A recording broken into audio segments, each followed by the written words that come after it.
Good evening, Madam Dr. Meera Velayudhan. Very warm welcome to you. This is Mohan Gopal. We will be starting in 8 minutes at 5:30 p.m. And good evening also to Madam Adv.P.K. Santhamma, who has joined, and all the others who joined. Sir, one second. Yes, sir, 1 second. Yes, sir. Good evening, ma'am. 1 second, Meera will just come. Okay, just. Oh, sure. No, but the connection, I'm just testing the connection that the audio is clear. Okay, just.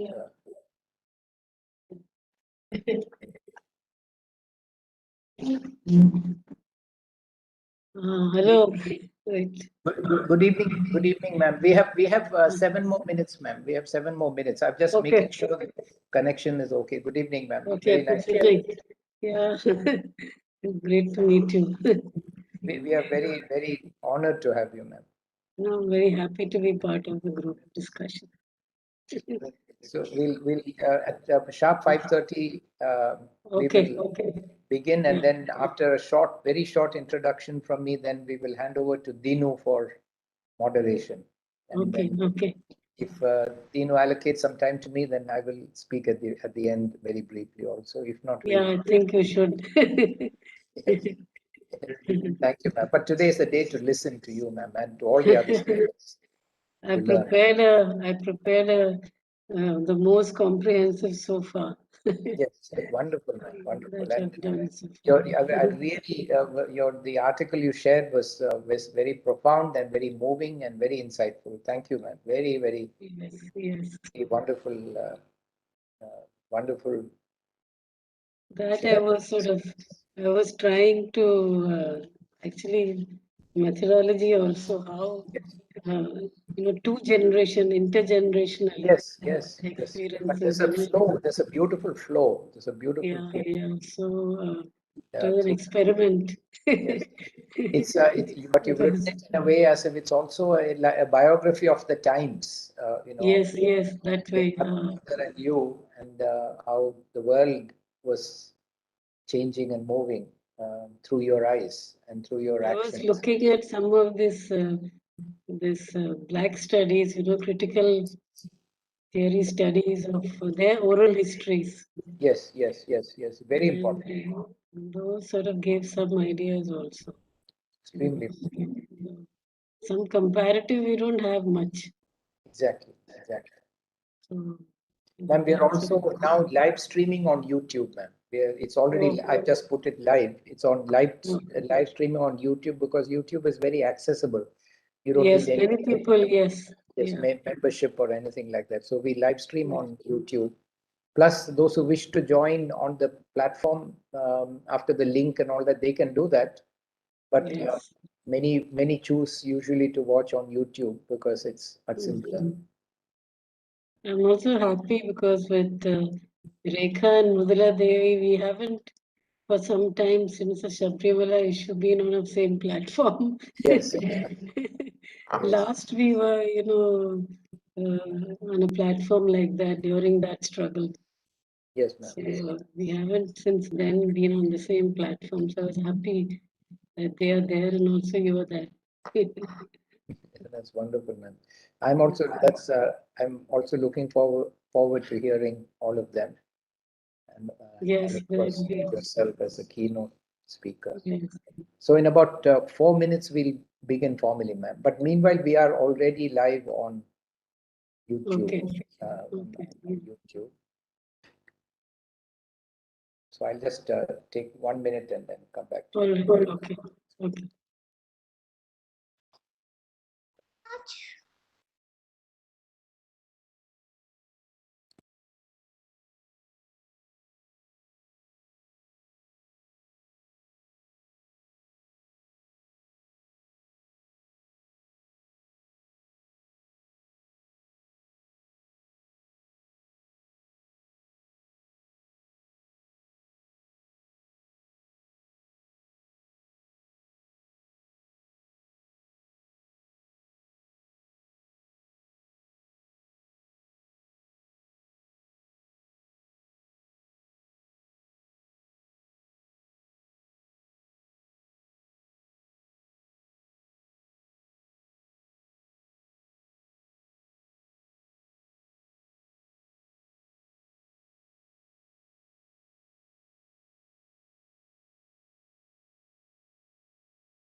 I'd like to wish everyone a very good evening and welcome everyone to this very important and exciting webinar on visibilization of Dalit-Bahujan women. The special significance of the event is that it is a tribute to the memory of what one of the members of the legal fraternity that I invited called a person who he called today in response to this invitation, one of the great unsung heroes of our Constituent Assembly and the making of our Constitution. And I agree with that. Dakshayani Velayudhan, one of the great figures in the constitutional history of our country, one of the great figures of our state of Kerala, and one of the great women, not only of India, but I think of the whole world, given the contribution and impact that she's had on our country and the consciousness of our country. And it is a very special event because we are actually able to pay tribute to her on her actual birthday, which is today, July 4th, 2021, her 109th birthday. And we're also doubly fortunate to have with us her own daughter, Dr. Meera Velayudhan, a very distinguished figure in the intellectual life of our country in her own right, a very leading academician of our country, an authoritative voice on the gender struggles of India, a person whose work has given us a rare insight not only into the struggle of women, but like the work of her own mother, into the struggles of the excluded women of our country, excluded by society, excluded by economy, marginalized women of the country. And her struggle, like that of her mother, continues to be the visibilization of Dalit-Bahujan women, a cause to which they have made great contribution. Dr. Meera Velayudhan's work, like that of her mother, is characterized by a great depth of sensitivity, of intellectual understanding, of great subtlety and nuance, and great honesty and great rigor. So we're very fortunate to have with us now being able to put on record, for historic record, a conversation by Dr. Meera Velayudhan, a great woman of our times, about Dakshayani Velayudhan, a great woman one of the great women of all time in our country, and the perspective not only of a scholar but also that of a daughter. And I think one of the things I would like to do on a future webinar is to have a discussion on the contribution of the scheduled caste members of the Constituent Assembly to the making of the Constitution, because it is very, very significant. And one passage which I keep quoting, which was completely unnoticed until during my research I found it and started to talk about it, is an intervention made by two members of the Constituent Assembly who were very close to Dr. Ambedkar, called Mr. Veyil and Mr. Nagappa.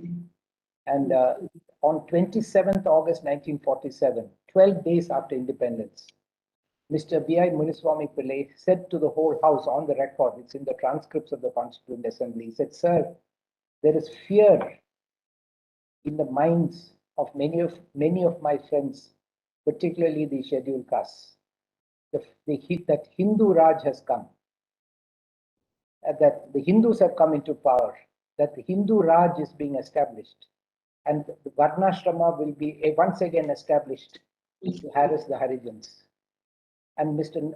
Nagappa followed, and in a very subtle and indirect way, but in a way that left no doubt in anyone's mind, he first of all said very directly that we must have our due share.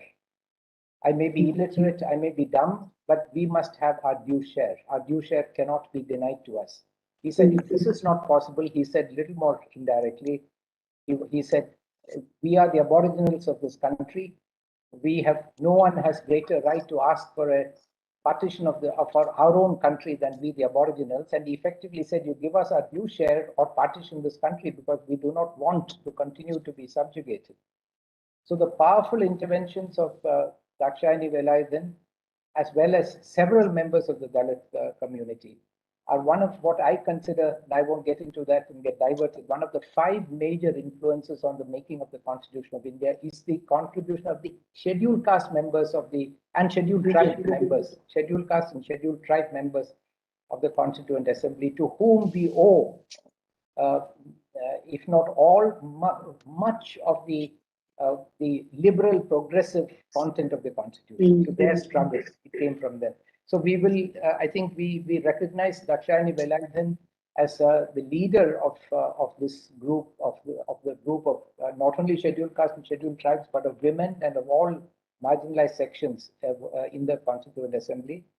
We also feel that there is a very little recognized role that she had as someone who worked both with Dr. Ambedkar and with Gandhi, and yet was independent of all of them, and Nehru, and independent of all of them, had her own mind and her own views. But she was a very unseen, unrecognized bridge between all of them.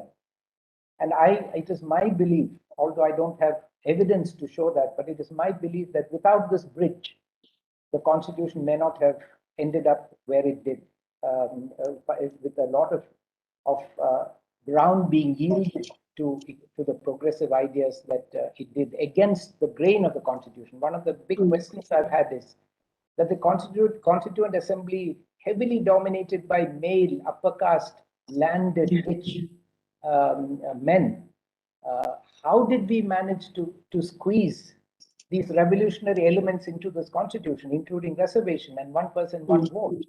And I think we all recognize that that was the leadership of Dr. Ambedkar who made it possible. We know that, that's recognized. But there was also a silent bridge that was at play during the working of the Constituent Assembly, in my view. And inevitably, where is that bridge? When we search for that bridge, then that bridge, I cannot find any bridge other than Dakshayani Velayudhan as the bridge that brought together all these different elements and made the Constitution as we now have it, which has become our biggest and strongest defense against reverting to authoritarianism possible.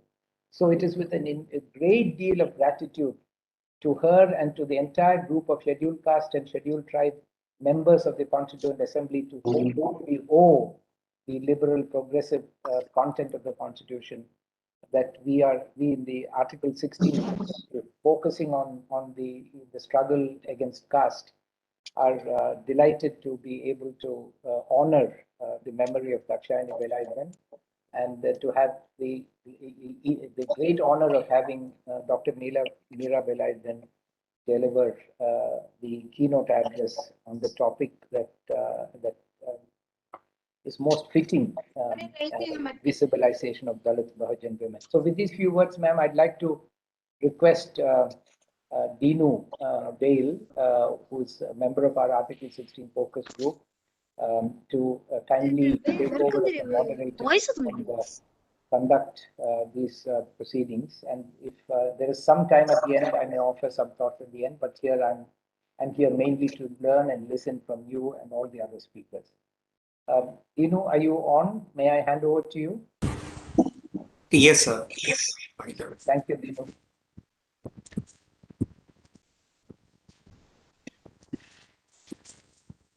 Okay, thank you, sir. So, yes, we all are happy that we could pay tribute and homage to such a revolutionary women of the Constituent Assembly. And also, I'm so happy that Dr. Mohan Gopal have put as a title of our program that she is the Dalit women founder of the Constitution. So it's a great new narrative which has been erased by the Article 16 group also.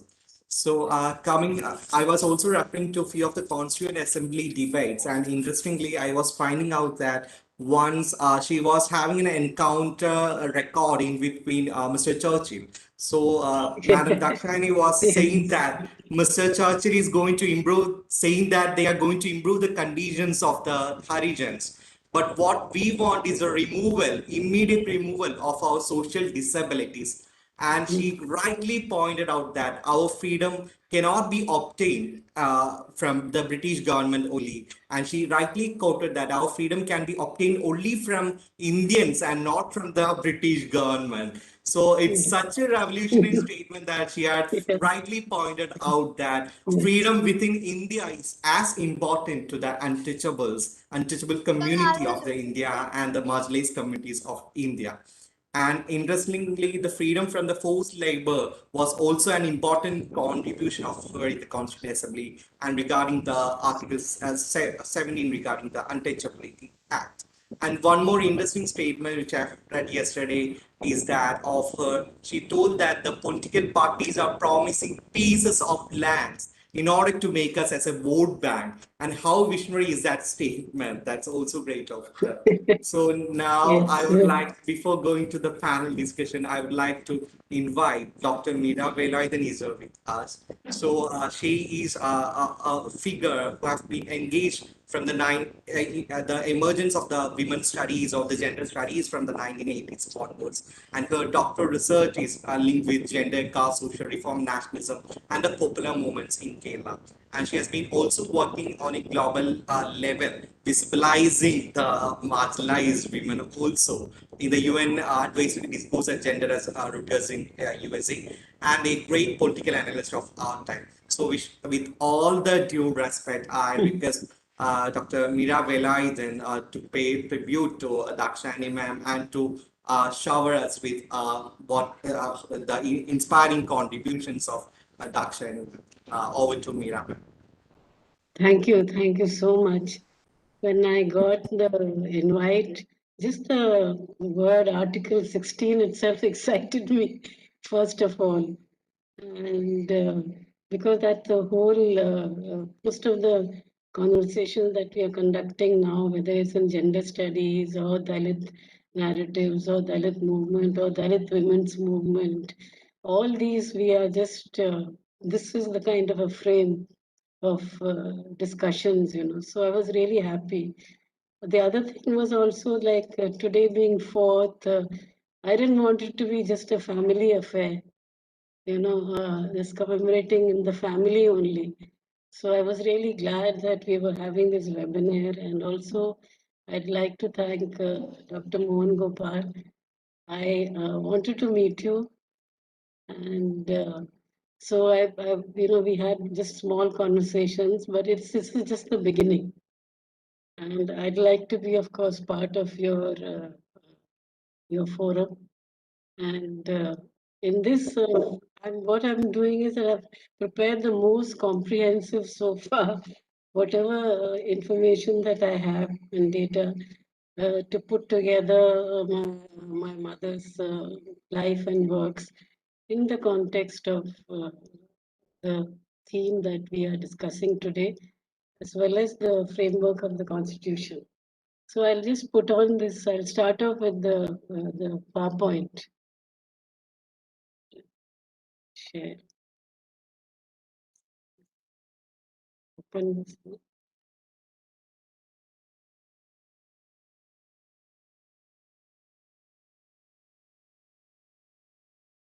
Yeah.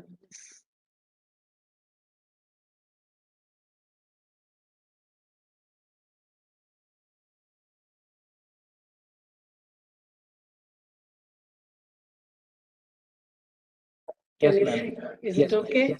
yes, ma'am. We can see it. Okay, that is the beginning. So that's one of the early photographs. And whenever we discuss, it's about memory, where you are sort of reading a person's life, it can have many layers of meanings. And I found many, even international researchers doing women in the Constituent Assembly, sort of giving it different kind of frameworks, So there can be multiple frames of references, from say perspective of Dalit movement or Dalit women's movement or the constitution. But here it also, that contexts also vary. How do we read the period at that, the life and work at that time, in today's context, and the kind of relevance debates that we are sort of consider it relevant, and why I've always uh, uh, put forward her life or work whenever I've presented it in the framework of the Constitution, because that really is the challenge. And the also is to sort of locate our concerns within ongoing, and there are now newer constitutional conversations going on. So somewhat attempt to locate it in that kind of context. And I've taken from her, she's written an autobiography, and it's written in letterpad, and which has some chapterization has been outlined, because she was planning to bring out a book, and 56 points she's made, like 2-3 lines points, some of which don't really come into the full write-up, and it's not complete also. This was done for around 1976, 78, and I'd given, I mean, I gave this letter pad for her to write, uh, and it was very flimsy letter pad. Now I think of it, it was, the paper was really flimsy, so I had a real problem to, preserve it and digitalize the whole thing. And so a lot of it I've used her own words, So she writes that the birth in 4th July 1912 in Kalachamuri House, it's in Ernakulam. She writes, because it's for an audience, she writes it's erstwhile Cochin and gives a kind of historical background, And she starts off by saying that we were not sort of born, I can't say I was born poor at that time, because the family had, they had a history of, from her father's side, there was this Aikara Yajaman, He was one of the titular heads of, by the Cochin Maharaja, of sort of 7 regions, Karas, of the community. So from the father's side, to the father's grand uncle, it's from that this kind of, there were these karas, these properties which were there. There were 7 of them, and one of the land that was there was occupied by her father. So she also says about the father being a school teacher, in the sense that most of them were had done up to, say, class 5 kind of thing, and the school being in the house itself.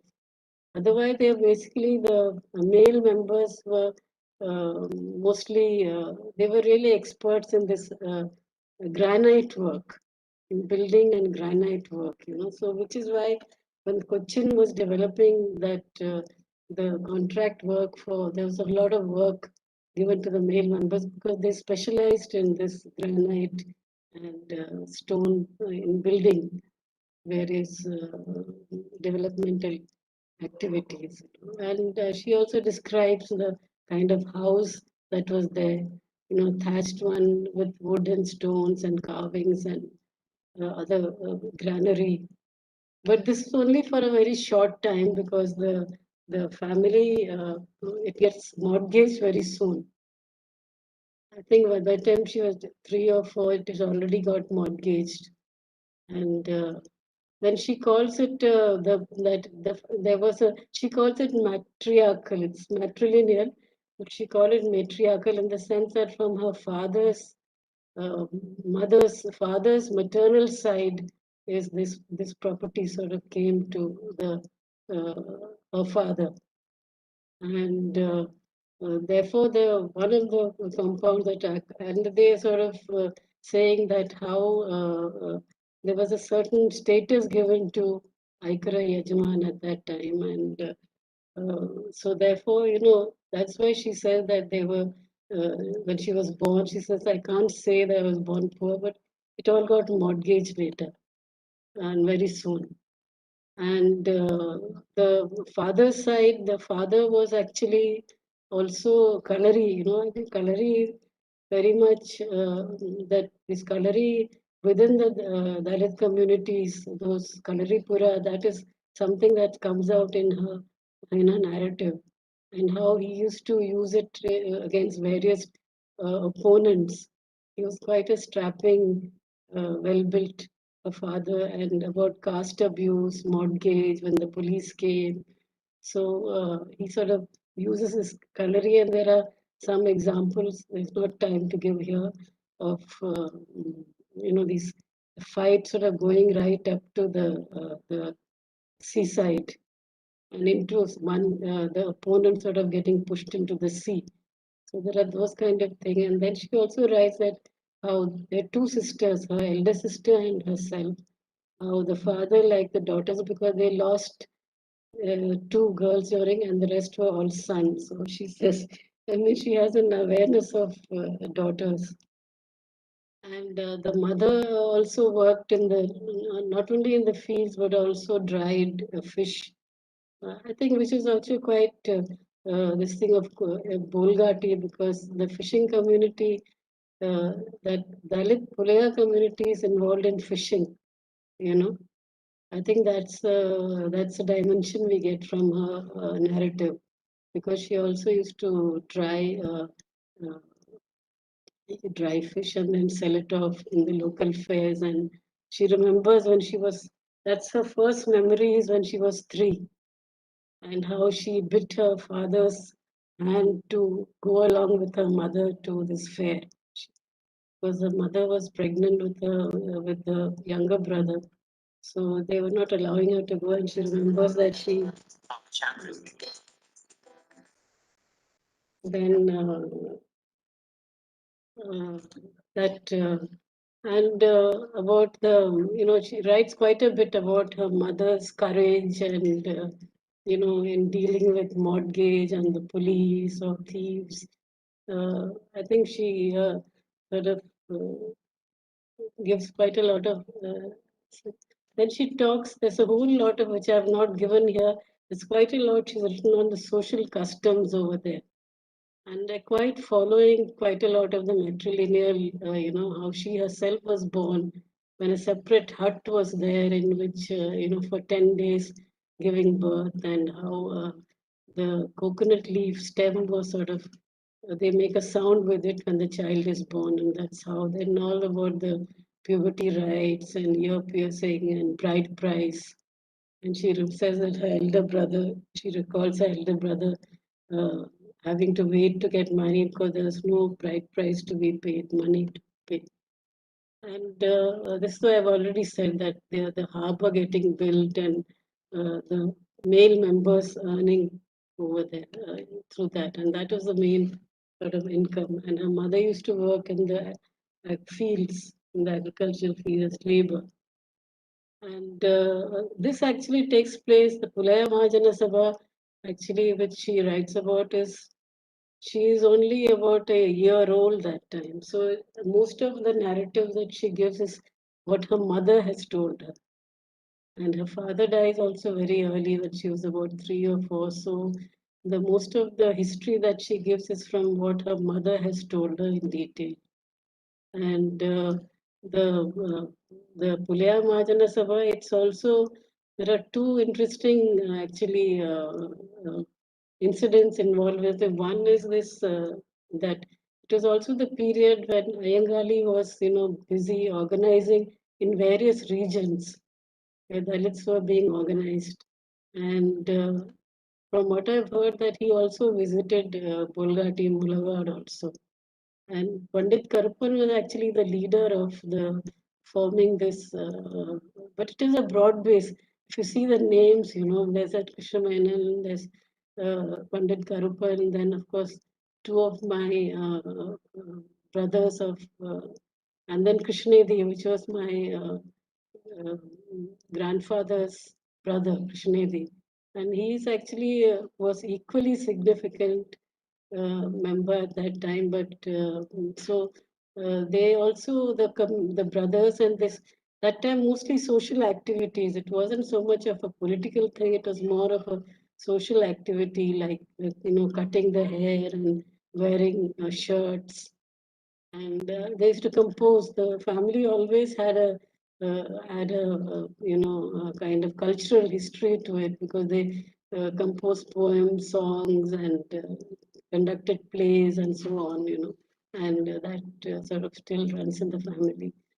And that how when they tried to assert at that time, after the Pulya Mahajana Sabha was formed, that there were these, there were attacks from in Bolgati, it was mostly Latin Christians and Iroas, the more property Iroas, and there were these kind of resistance to them sort of overthrowing their caste sort of symbols.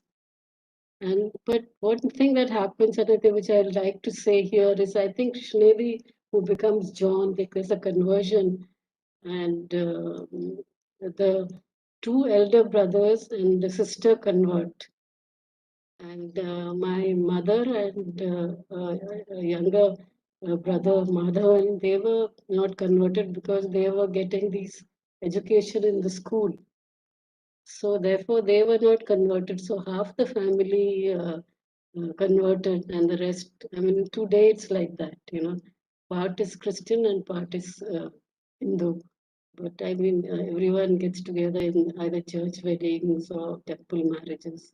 It's still there, but I think it was quite rare at that stage to have parts of a family converting and not all of them. And the mother also converted much later when her sister had to get married.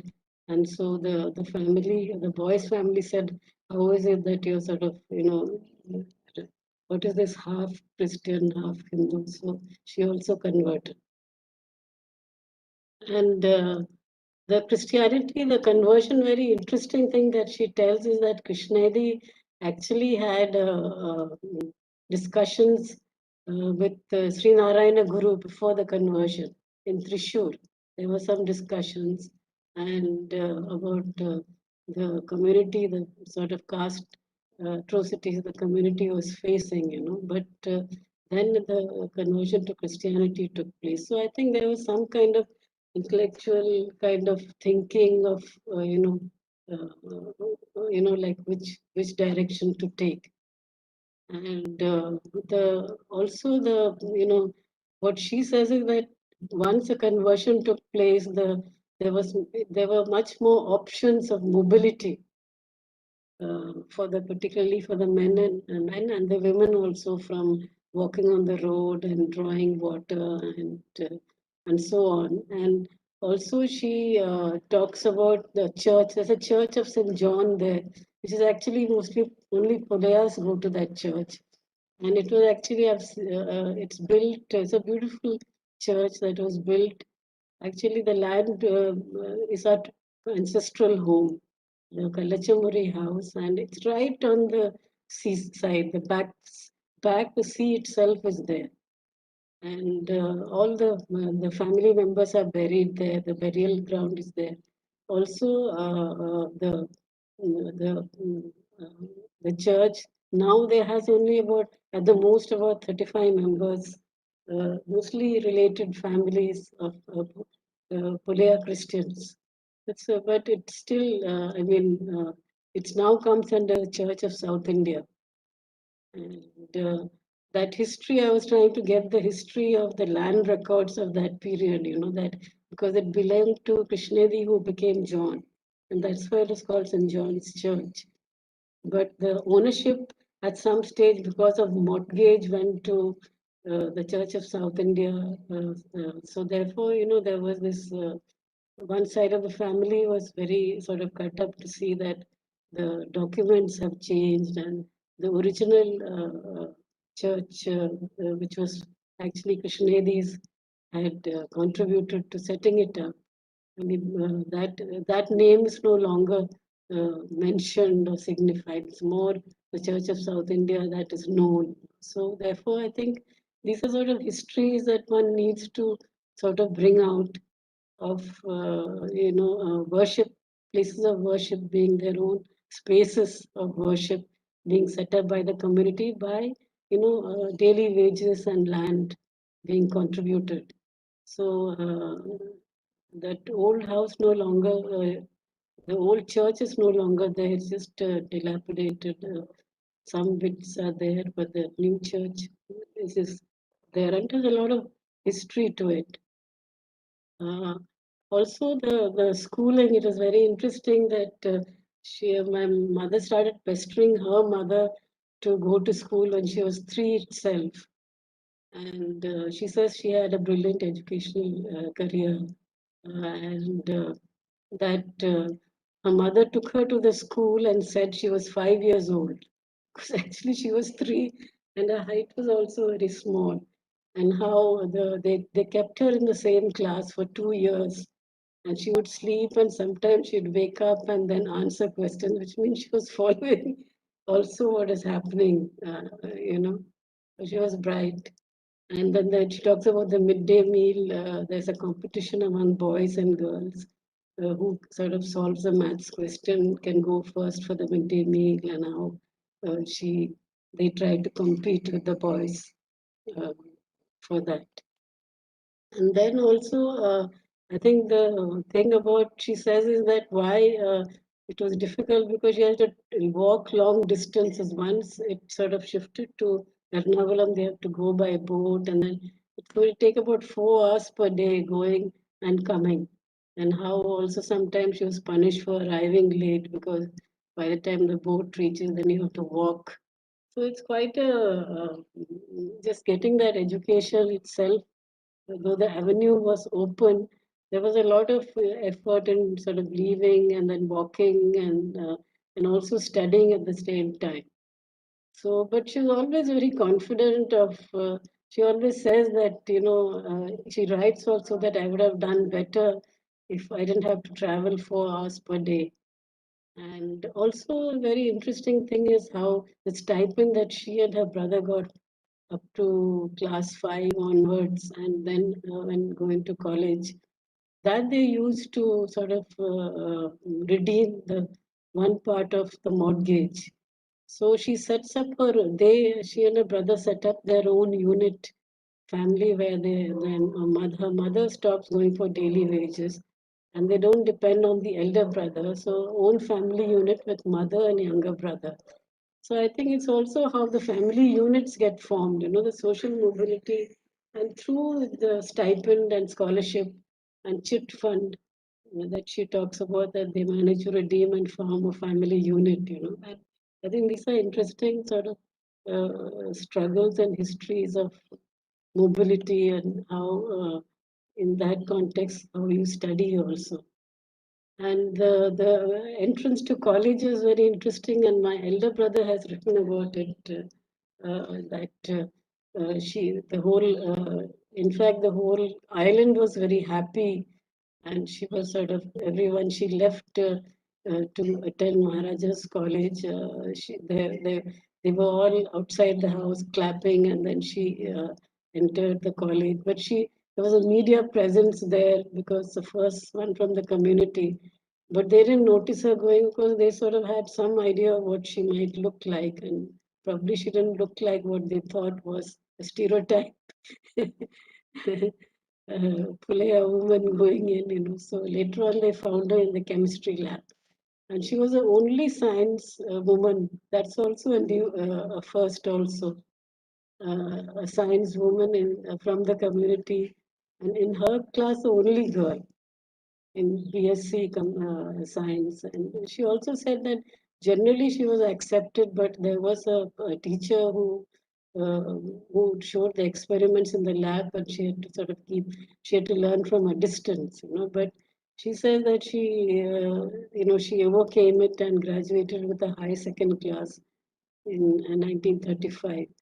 And I had interviewed K.R. Gauri, the late K.R. Gauri, for my own oral histories, and she also remembers them sharing this assembly Sadanam. And this is very important, because I think this also shows the kind of intellectual and other movements which sort of interact with each other. Anti-caste movements or social reform movements, how they intersect. And therefore that this is very significant because even for Dalit movements, there are other kind of conversations going on among different communities, and how it's important to respond to that. And not only just your own narrative. So I think this SNV Sadanam, which was the SNDP institution where she was able to stay, and it was not only just a hostel. It was also where many lectures took place. There was a library there and many activities. So it was a different kind of hub for different kind of ideas and different people coming and speaking. And to when I think that where did she get these? She spoke about this. Where did she get these ideas from? So obviously there's a lot that was taken from the different kind of movements that are going on, and they which sort of interacted and intersected, across castes and within castes. Those kind of conversations had an impact on her. So because her readings were very wide. And this whole entry into the college, my elder brother, late brother, actually writes because he spent a lot of his time in Kerala. So he writes how gives a little more thing and how the media covered it, and he says that she had become a celebrity, and there was news coverage of entering the college. And I think teaching, I didn't write it here, actually, she goes for a teacher's training course in Madras. And after the teacher's training, the course, then she's posted in it's actually in Thrissur area, a high school. And she's given a higher grade because of her achievements, as well as being the first woman from the community to get a graduation degree. So therefore, she was given a higher sort of grade in her teaching. And she sort of says that she also demanded that she get a higher grade to the department, the education department. So I think she was always aware of sort of demanding what she felt was her due, what is due to her, and which was, she should access it. And with KP Vallan, who's a MLC, they sort of travel by train to join that school and to stay in that area. And she was posted in that area because it was predominantly an Irava dominated area, and there were expected to be less of caste sort of opposition. And she gives quite a lot of details about the Irava community over there, and how they rent a place over there, and in one of the thing where she was not allowed to draw water though from the well, then her mother, who was a Christian, came to stay with her, and she could draw water from the well. She also writes in details about a lot of these customs which the Irava community used to follow, about witchcraft, Buddhism, and many other kind of. So she said not all of them are enlightened. She used the words enlightened. So it also gives an insight that the Irava social reform movement, how far, this is mid 1930s, how far did all the ending of these customs, whether it's puberty rights and all, how far did it really reach? So I think that's a very interesting thing that needs to be, because we assume that it's affected everybody and people had changed, and why some of these are reviving now in sort of very commercial forms. So I think when we read what she writes in detail, she's written quite a lot on the customs that they follow, and she said they were not enlightened enough. So I think that's a social sort of commentary. And then, of course, there are a lot of assertions in her life that she does is about like going to the school, going through a road and with fields on both sides, and a Nair woman coming from the opposite side, and she refused to move away. And finally, the Nair woman had to sort of go into the field, and that woman says that we have to walk on these dirty fields, because it was the edges of the fields were used for as open sort of latrines. And so I think that's one of her earliest kind of assertions that she talks about. And also the teaching also, she says that they seem to, after initial inhibition, to seem to accept me. And this is another, she has a male teacher used to throw the notebooks and she would refuse to catch it. So finally, he tried to throw it, and finally he was forced to sort of start handing it over to her. And there are also other kind of occasions, a teachers' conference. So obviously she attended some teachers' conferences where chairs were kept separately for different communities, and she boycotted that because these chairs were sort of kept separately. And then also she says about political. So that's the first time she says that she was, she was like linked with. She had ideas of the Gandhian movement, and there was this boycott going on, and she says that she could not. They were very strict that anybody who went observe teaching people who observed boycott would be thrown out of their jobs, and she was paying up all these mortgages and all this different kind of uh, dues that were there, and also maintaining the family. So she says, but at the same time, the students understood, and she was told to give a speech in one of the literary union. They have a literary forum there. And she says she didn't say exactly what she said, but she said that she gave a speech in such a way that the students understood, that they knew that I was a Gandhian, and that they understood why she could not go, but maybe she just put it across in a different manner. I think that's very important, is how you put across in the face of, you're having certain barriers, how do you put across your ideas? I think that was a very important kind of lesson that we learn, is that when we have certain restrictions, then how do you sort of put across ideas? These are different ways of putting across. She also talks about getting transferred to different kind of schools where the casteism was stronger. In fact, in one place, one of the consorts of the Maharaja was the principal also. And some were older than her also, and some of the students that she was teaching were even from the dominant communities were also older than her. And there's one thing which I think is very important, that she said she used to these meetings.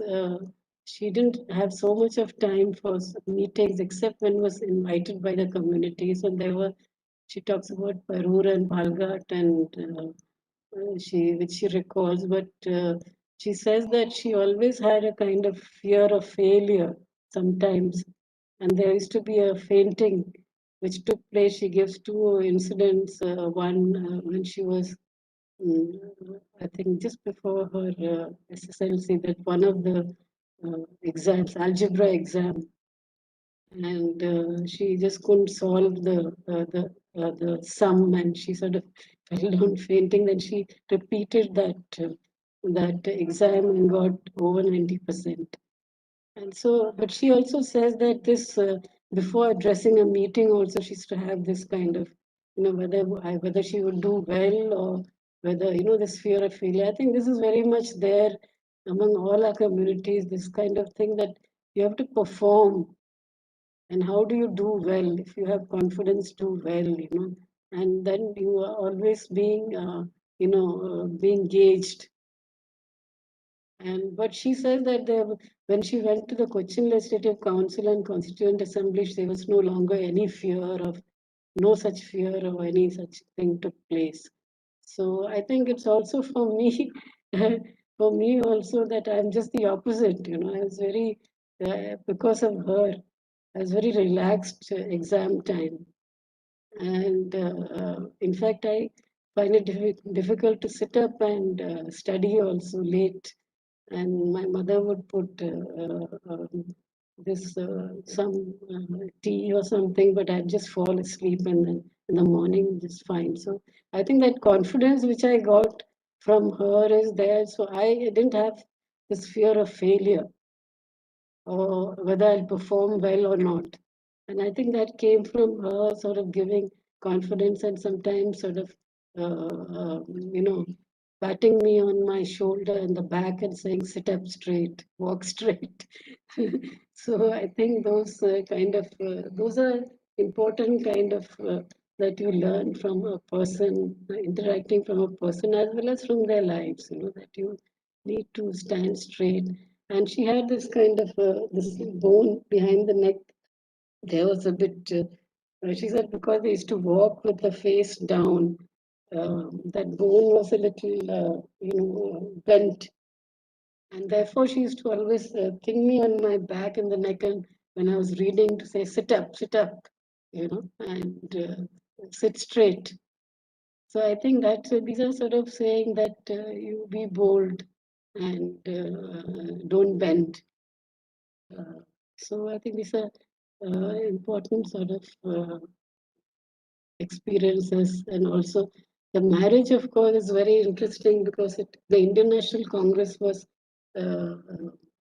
having its working committee meeting during the break that this wedding took place, where Gandhiji and Kasturba, she wore a white sari with a red border. That's lying with me. It's very old. And the leper officiated as the priest. And she said that, you know, we have no information on how they reached Wardha. You know, Gandhi, it was quite a long journey from Kochi to go to Wardha. And so I don't know how she traveled. And she also used to get travel sickness in bus and long distance, like me. And so only train, I think, was the one she could travel by. So, but they went there for their wedding, and so which means they were part of the Gandhian movement at that stage. And also that she could not bear the food over there because Gandhian ashrams have this chapatis and jaggery and so on. And Gandhiji asked her that, if you want to cook non-veg, you would cook in your own hut. Because they were given a separate hut after marriage. So then she said it's a big hassle. This cooking itself is a big hassle because lighting what is called the itself is so it's better to just bear up with the common kitchen for a while. And this is the photograph. This actually is a picture drawn from a photograph, and which I sort of got by chance because I went to. I was living in Gujarat and went to the Sabarmati ashram, and there was this exhibition, and then there was a wall at that stage where this picture was drawn. And then I went to the library, and then they gave this card, the picture postcard. So this actually, the photograph was there in the exhibition. This is exhibition of the freedom struggle and Gandhiji, that this photograph was there. But recently when I went there, that photograph is not there. They've taken away many of these photographs. So I don't know where the photograph is. It's not. Wardha also I checked. It was there. It's not there any longer. So probably some of these histories have been removed. And this actually took place in a hut. So the picture is drawn outside. It was actually in a hut that took place. And I think one of the things that they learned in the ashram is doing everything on your own. So we as children from childhood, we all had to do our own things. There was nothing like my mother was washing clothes or somebody was doing, everyone had to do their own work. And I think that was something that, cleaning ourselves, everything.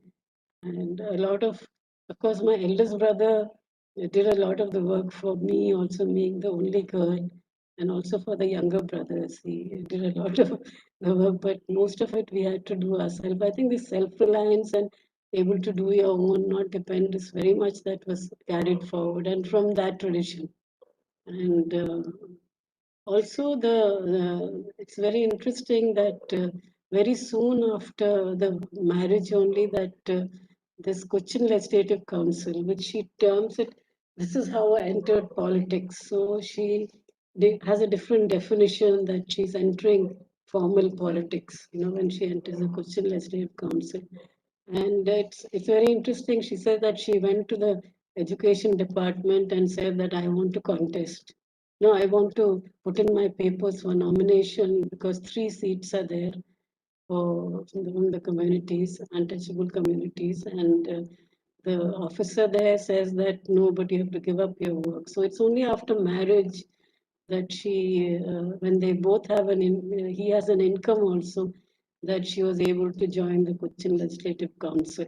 And it was, she does not write too much about it, but there are some speeches which are available. And she spoke in English, and I think this is very different. She spoke for proportional representation, which is a different narrative from reservation debate. So she puts that forward there, and then she talks about,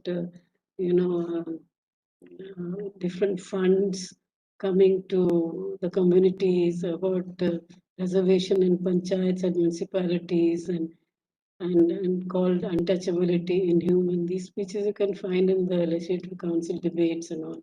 And she said that this whole word Harijan was meaningless. It's like calling dogs Napoleon if these disabilities were not removed. I mean, some people will take offense to it, but this is what she said. So quite strong kind of. And also, I think this I've tried very hard to get data. I've not been able to get at all because in Tamil Nadu, in Madras, all the labor, the studies that have been done on labor, this history, the Dalit communities were called backward classes. And there were a whole lot of organizations which were there. And she says she was a general secretary and president of many of them in Madras because my father was there working as a labor welfare officer. So she says that she also at that time edited a magazine, which was actually an Indian National Congress magazine towards common man. This I found 2 leaflets in the one of the libraries, and it's a kind of Gandhi versus Ambedkar, but it's a very interesting document because it doesn't really attack Baba Sahib. It just says that the point it makes is that he has political intentions, So it's not really an attack on his ideas on caste, but more about how he has political ideas, So I think it was a very interesting way of, debating at that time. So probably, there were these different kind of thinking going on, and this magazine which was there. This is the Constituent Assembly. Both of them have father accompanied with one of the children who was brothers who was 6 months old. And she went to Delhi to join the Constituent Assembly. And she calls it, she says, my election to the Constituent Assembly was interesting and historical. In fact, she uses this twice, this historical, when she joins the Cochin Legislative Council and a marriage, and then this Constituent Assembly. She keeps saying it's historical, So there's an awareness of that she is making some mark and initiating some different trend. That awareness, I think, was there, And there was a contest in this very interesting contest took place in the voting, and in the second round voting that she won. And she said there was one of the, I think it was from the Justice Party, which is also an anti-caste movement who stood against her from Madras, and that person went on a hunger strike. She says later on he became a member in the provisional parliament, and she met him, and they became friends, And then only that she realized that he had gone on a fast against this her nomination to the Constituent Assembly. So she's able to actually relate to people who opposed her and from an opposing political trend, that and able to start linking up with these different kind of people from different organizations who are working in the anti. So, see, sort of overcomes these kind of barriers.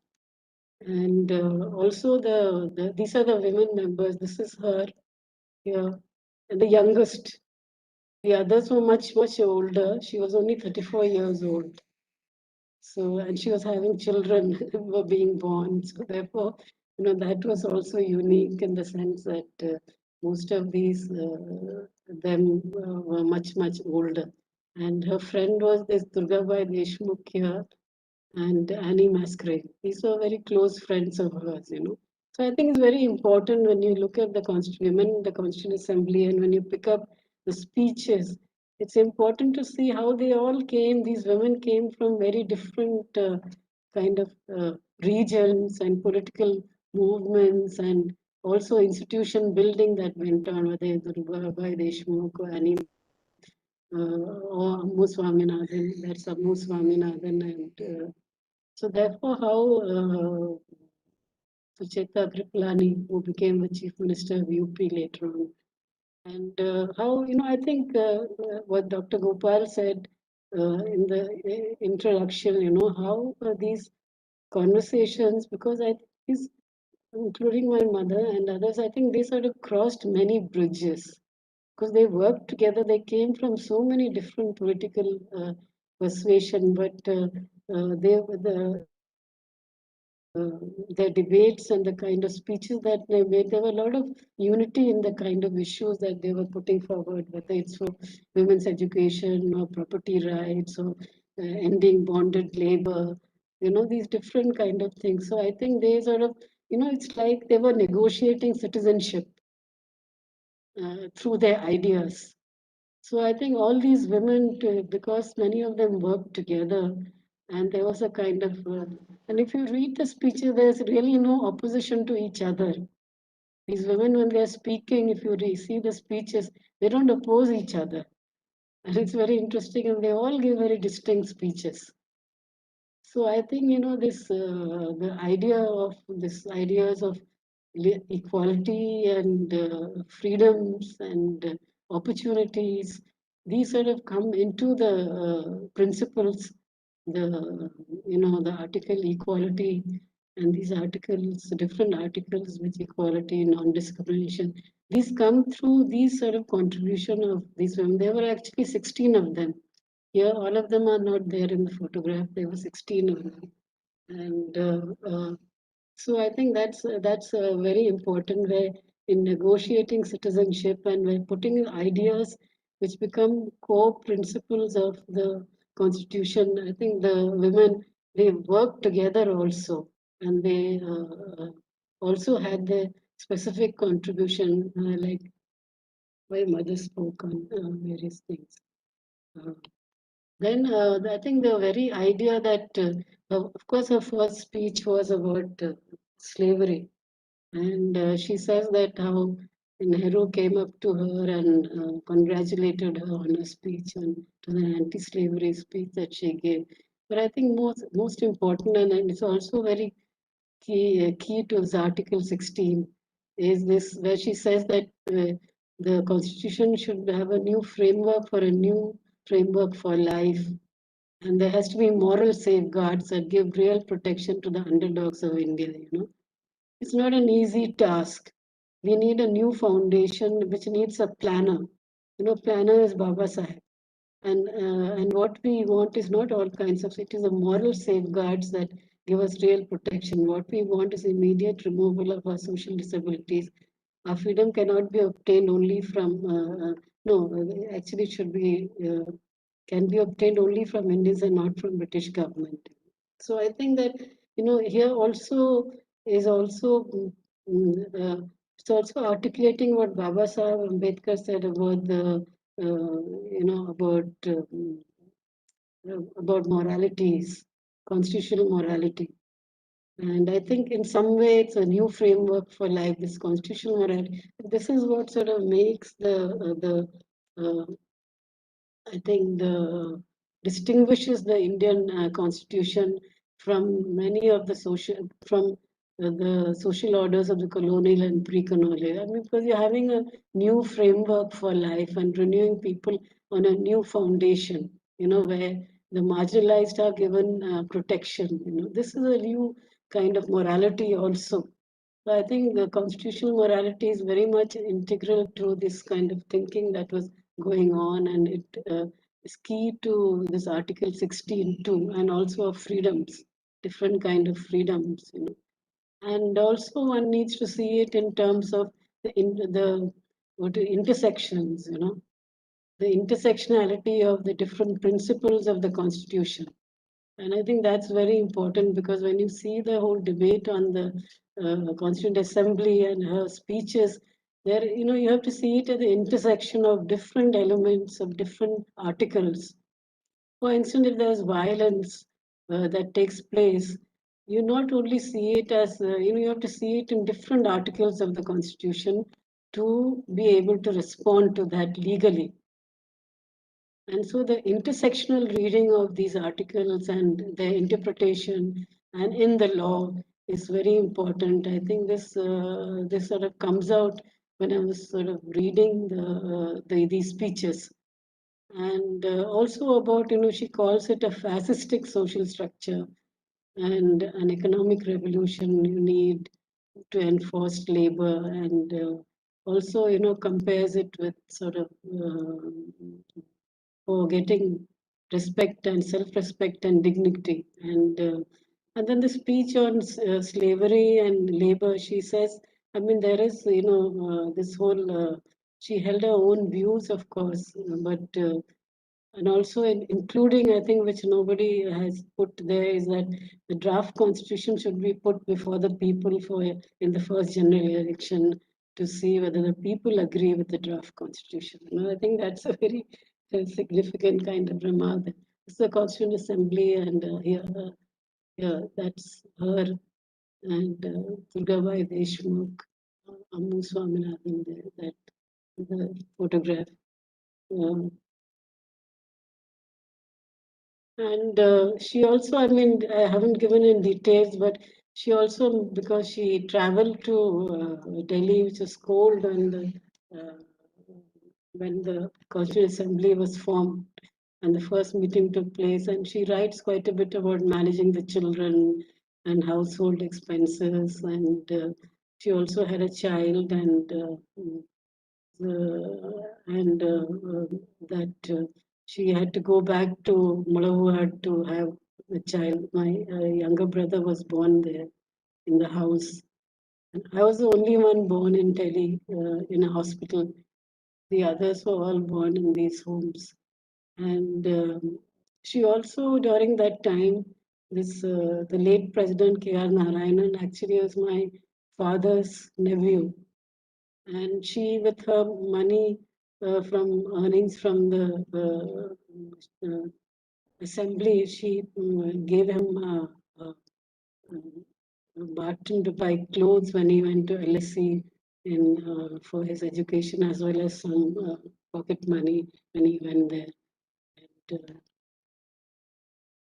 And her speeches are they're available, of course, and she says, I think here it's very important, because people, it's not that she has, I think what Professor Dr. Gopal said is about, her able to address different sides of different ideas and different sort of platforms who are within the Constituent Assembly. I think that is right. So she talks about where she says that it's not very easy, and I think this is very important. What she supports Baba Sahib Ambedkar in that draft constitution. She says, you cannot expect him to deliver when it takes place under the broad, context of transfer of power. So all the transfer of power, all the issues that are related to it also impact constitution building. And I think that's a very important point. Not many people have made it, that how, for instance, transfer of power and partition, these impact the constitution building, and that So criticism leveled against him is totally uncharitable and undeserved, even if there is any blame. And then she does say that there are some points in the constitution which she drafted that she disagreed with, and one of it is a centralization. And she talks about decentralization. In fact, it's only at the end of the drafting, the last stage, that even Panchayati Raj gets discussed at all. And then the federal element which sort of comes in one line in one of the amendments that is brought in much later when the final drafting is taking place and responses are there. So she says that decentralization very much, that is her arguments about this one man, one vote. Her point is about decentralization and federal. So her frame of reference is different in terms of how she responds to that one man, one vote thing. Is she sees in terms of what happens in the villages, and the influence, obviously, of the influence of Gandhi is there also. But her own idea about federal rights and what happens in decentralized should not get centralized as it is in the 1935 Act. So she compares it with the Colonial Act as well as that some of those changes have not taken place. At the same time, she says that transfer of power created that kind of framework for not able to address many of these, go beyond many of these things. And this, of course, this is very interesting because she, in the beginning itself, wanted a resolution and a law abolishing untouchability. This is in her first speech itself. And then, because she was part of the Indian National Congress, the Nehru told her that, which she has written about also, and it's there in the speech itself, that how he said that this is to be discussed within the party, and it will be a broader principle within the constitution. I think this is very significant because if you have a law against untouchability, and when did our atrocities law take place? It took place much later, and a decade or so after we became a republic. So she said that she wanted this resolution to be brought immediately, and that it would also, send a signal to the people that our intention of the new dispensation is to, but she was told that it will be part of the principles, and it should be something that has to be discussed within the Congress Working Committee, and that untouchability should be made unlawful. And she approached Pandit Jiraj Nehru, and he said that it's not a Congress committee meeting where you're moving this resolution. She also sort of links it up with apartheid. She said that, it will have a great effect. Even people in South Africa were chastising us because we have this practice here, and how international, in that speech, she said international criticism will come about because we are still having these practices.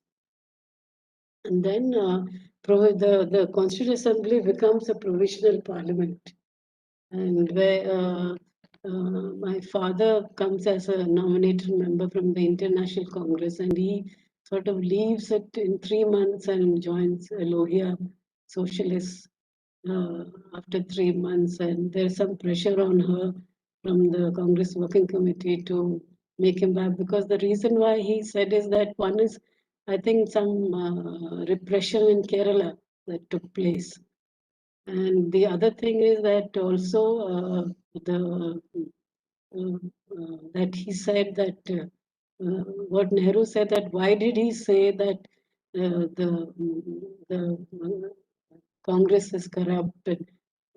He could have said the government is corrupt, but why did he say the Congress is also corrupt?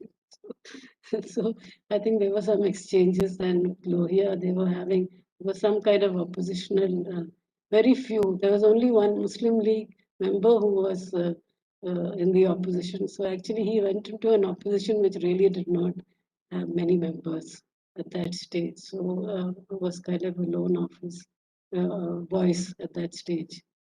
And then she also speaks about she gives lots of questions she asks about and she liked to prepare these starred questions and in fact, members sitting next to her and saying, why are you always asking questions? She said, I like to ask questions and, put issues across. And because my father leaves the Indian National Congress and joins the Socialists, they were actually in opposing political parties.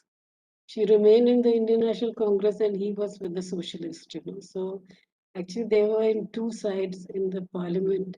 A couple were in two kind of different political parties. She remained with her ideas and he remained with his. And yet they lived together. So also that there were a lot of, it is very interesting because there are many things they did in common together, which was outside work, outside the parliament. And this is about, I think she introduces, because she had visited China, she introduces Chauenlai to Lady Mountbatten. And I think it's probably a function in the Chinese embassy at that stage because the non-aligned movement was taking place. So this photograph is of that period. And she, in the 50s, after the provisional parliament and then the elections to the next first parliament takes place, then she decides to leave this formal kind of politics because the children are there. So she joins this Lakshmi to the LIC, becomes a LIC as an officer, publicity officer, and she remained that till 21 years. There was no promotion or anything. But there were a lot of social activities. Almost all of this Delhi area rehabilitation, whether it's Janpath or Defense Colony or any of these areas, all the refugee rehabilitation, she was in that parliamentary committee. So and they were also, I think, the president and secretary of the Traders Association of Janpath. And in fact, once when I went there, somebody recognized me by my hair and said that this hair is like your father's, was he so and so, he gave us these shops to distribute. So I mean, there were many. So he was.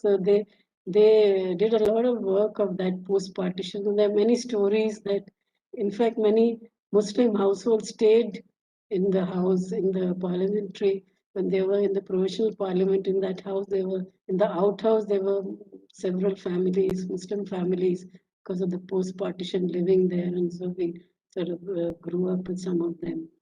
And then also there were these circus artists from Kerala and Kadari here for the insurance, taking sort of appeals to the government. And Tibetans, resettling Tibetans, and shoeshine boys came, wanting bank support for their box and the shoe boxes and Chinese shopkeepers and so on. So I think they did a lot of this work there. And also, I think she continues with this work outside and very intense work, social, what is called. So this is actually really called constructive work, because there's no there's no funding or anything. You just go to an area and you work amongst the community, and then there's dialogues.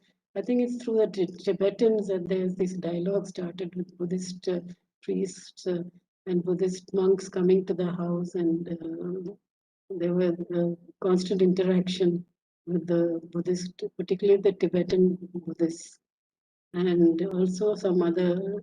It's also part of, I think, engaging intellectually with different kind of thinking, because I think there's a disappointment with the Nehruvian ethos at that stage, and she writes how children's education, because of her activities, both parliamentary and children's education affected, and it's only with the elder son, my eldest brother becoming a doctor, that the economic stress. I mean, there was never really had any money or any property or anything.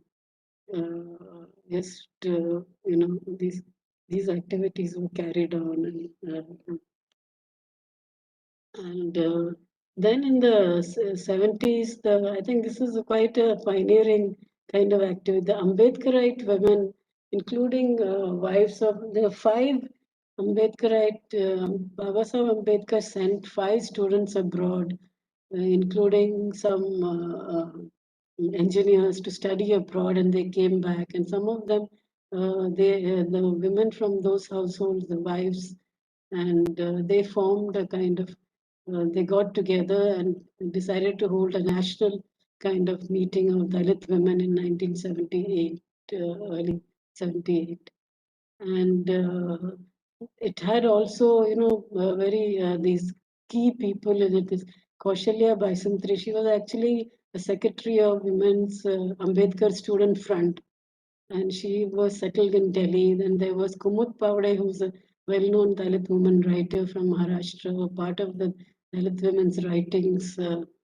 And there was younger Jyoti Lanjewar. These are all women, sort of Dalit women's movement sort of emerging from, distinct from the Dalit movements, having their own voice. Sort of they hold a kind of, they hold a national conference, and then an organization is formed, a federation, Mahila Jagrati Parishad. Then most of their work was in the slum areas where they worked. And she was the president. She became the president and the secretary. And it was among the sweeper women, their skills and literacy. And this is how she passed away in 1978. But these are the sort of activities that she was involved in. And she always regretted leaving Kerala. I remember one visit we made when I was in schoolgirl to Kerala, because I was in a boarding school in North India. And she cried everywhere we went to visit family members. She was crying. And so I think maybe why I have come here finally is maybe it has got something to do with the fact that she regretted having left Kerala. And there are these, she have 4 brothers, and this is the only family photograph we have of was taken place in Delhi. And that is the 4 sons and me as a daughter. And there's one thing I think which nobody knows, and which I've brought it out first time in your platform. She gave a speech on Ambedkar's birth anniversary, and I think it might be 1977 or 76, 77 period, where the students, Ambedkarite students, invited her for a speech. It's a handwritten speech, and it's that she, I didn't know about this till I saw this handwritten pages of her writing of the speech which she was had given, and that she had spoken in JNU. And so I think the JNU should also know. And she writes at how, all his contributions she puts forward, and how she had the opportunity to, even when he was law minister in the provisional parliament and Hindu code bill, and that when Manu declared that there should be no freedom of for women, it was Dr. Babasaheb who brought revolutionary changes in Hindu society through the Hindu code bill. He gave Hindu women the right to father's property. He made changes in adoption laws. He made laws to save widows from oppression, and then adoption of being able to adopt. And this also made it, all these, he said his speeches were very clear, and he put forward his argument. His interpretation of laws was so clear that anybody could understand them. And then this is also not known also that there is how she also edited. Earlier she was in that Common Man, which was a Gandhi and Ambedkar debate. She was the editor.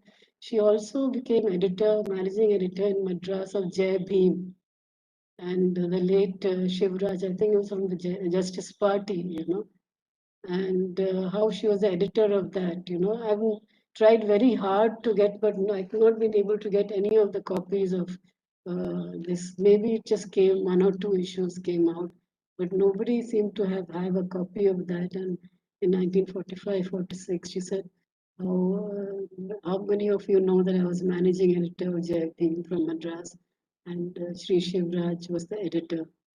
And then he goes to praise how the greatest, praising Baba Saheb Ambedkar, and how, how virulent Orthodox Hinduism he fought, and he chose the path of Buddhism with his followers. I don't think she agreed with the conversion as such, but at the same time, she said that he chose this path. And it was my good fortune, but I can't say it's my good fortune, but I was able to attend his funeral with thousands of his followers and admirers could not. And we are failing in our duty if we just simply celebrate his birth and death anniversary. It is our bounden duty of the educated to fight against caste. We should not feel that we are inferior to anybody. So I think I'll sort of end with this, because I think this brings people who sort of take up 1 or 2 lines from the assembly debates and do not see that she lived up to 1978 and there were other changes in her thinking and her ideas, and how there were different kind of modernities you see in her whole life and work, which are sort of impacting her life. So I think to put it against any one, only one particular line of thinking or just another one altogether would not be right. So thank you for allowing me to put this before you. Thank you.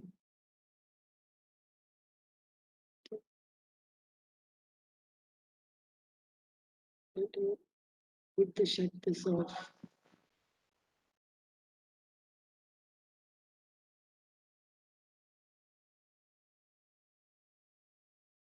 Yes. Dinu, you may be muted, Dinu.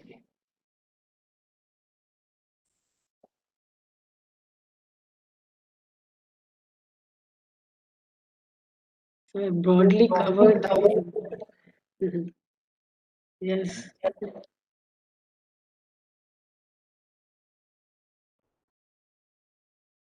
You can't hear Dinu. Dinu. Oh, I have to mute. Okay, now we can Yes, hear you. sir. Yes, sir. So sorry. So sorry. Okay, fine. So thank you so much, ma'am, for detailing us the biography of Dakshayani, ma'am. I was also thinking that if that autobiography would have been complete, that would have been one of Yes, the first autobiography of a Dalit woman which it's we could have actually it's done produced. now. I had some, it's just getting the right publisher because they have their own kind of demand. So now I finally found somebody, and it will go to that. It will be the Zuban from Delhi. Okay. It's a sort of feminist publishing thing, but it's a good. They bring out very good and has a wider reach internationally also. So it will go to them. It will go into them. Okay, ma'am. And from the presentation, one thing which struck at my mind was regarding the close level of interim report, the discussion which happened, and how she correctly pointed out that it's a fascist social structure existing Yeah. in Yes. India. And I think that in an era of Hindutva ideology in which we live, Yes. and Yes. it's very relevant to call it as a fascist social structure of caste system. Yeah. So thank you so much, ma'am, for your inspiring talk. Thank you. Yes. Thank you. So I think that with the permission of Mohan Gopal sir, I think that we can move forward to the panel discussion. Yes. Sir, may I? Of course, you are the moderator, so please. Yes, sir. Okay, fine. So, just like as Maria W. Stewart, one I mean the first black women to hold public lectures against slavery. She was quoting at a public lecture that, like King Solomon, who put neither nail nor hammer to the temple, yet received the praise, so also have the white American gained themselves the name, while in reality we have been there, the foundation, principle, and support. So the people who are having double or multiple forms of geopatry, of casteism, of patriarchy, we are going to talk about the invisibilization of these women and how the process of visibilization is politically important in the current scenario. As we all know that the suppressing of the knowledge produced by the oppressed class is always an agenda of the dominant caste of India. So to put forth the agenda of visibilization is a great agenda towards renovating the society at a large itself. So we are going to deal with visibilization of the Dalit and Bahujan women today. And we are having a panel of speakers from multiple arena. We are having Dr. Raj on the panel, Adv.P.K. Santhamma, Dr. Malavika Binny, Mridula Devi S. We are Jody sir and also so I would like to start the conversation with Advocate Santhamma, who was the senior GP and special GP for the government, and also who is a member of the SCST committee of the Kerala High Court. So, ma'am, coming to you, first of all, I'm very happy that as a member of the Dalit community, we know how during the Perinadu riot which happened in Kerala, Ayangali and all those members were not even having a Dalit person from the Dalit community as a lawyer. So they had to construct a whole command pond in order to pay the fees for the lawyer. But we are having lawyers like you today who are doing actually sometimes free service to the scheduled caste and scheduled tribe community of our area. So we are so happy to have you on the panel now. So my question to you is that as George F. Gadbois also told in his book on judges of Supreme Court of India, in between 1950 and 1989, so 92.2% of the judges of the Supreme Court are male Brahmins or from the forward castes. So we know that there is a disappropriated representation in the Indian higher judiciary, also in the apex court. So how do you look at the lack of representation of Dalits and in particular the Dalit women in the judicial system? That's a question to you.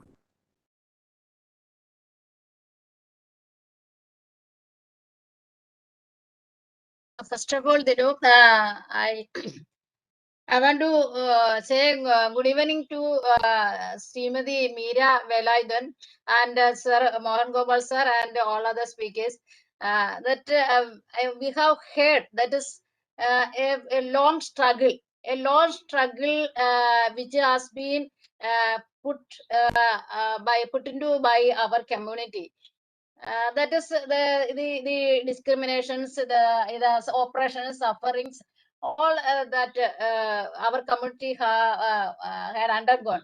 That is an era. That was from the year which in which year Srimati Dakshayani Velayudhan, Madam, was born and 1978.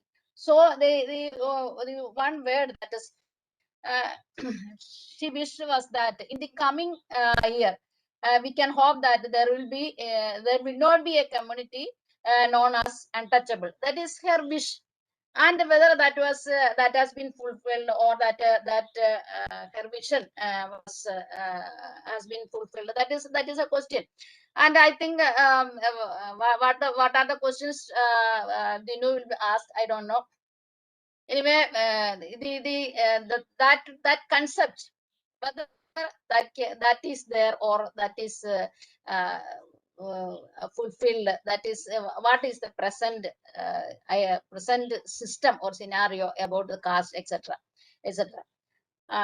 That is a matter to be discussed, and that solution, that we have been talking for many days, that in our article 16 also, 16 group also, that is a talk, that is a discussion.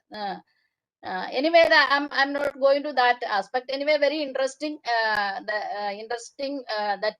era that has been opened for us, exposed before us. Srimati Meera Velayudhan. Okay, and then the question asked by Mr. Dinu is that what is the reason or what is the cause of the less representation or few representation in the judiciary? That is a question. That is 92 point, according to Dinu, 92.2% of judges are the from male domination, and that is also from upper caste. That is from a Brahmanical view, he has stated it. Anyway, we are not that there are several aspects for selecting a judge to the court. And Dinu has said about the Supreme Court. That is 92 point. That's in law in the high courts. More judges are there. Women judges are there, as we know. And when we come to the selection of Supreme Court judges or judges, we know that there are several factors. That we know that several factors are there. So, and the most important is I have to say that it is some sort of yesterday some capital, some social capital, etc. He was saying. Anyway, I was not familiar with those words. Anyway, there should be a link, or there should be an atmosphere. There should be some sort of connections, etc. We should have.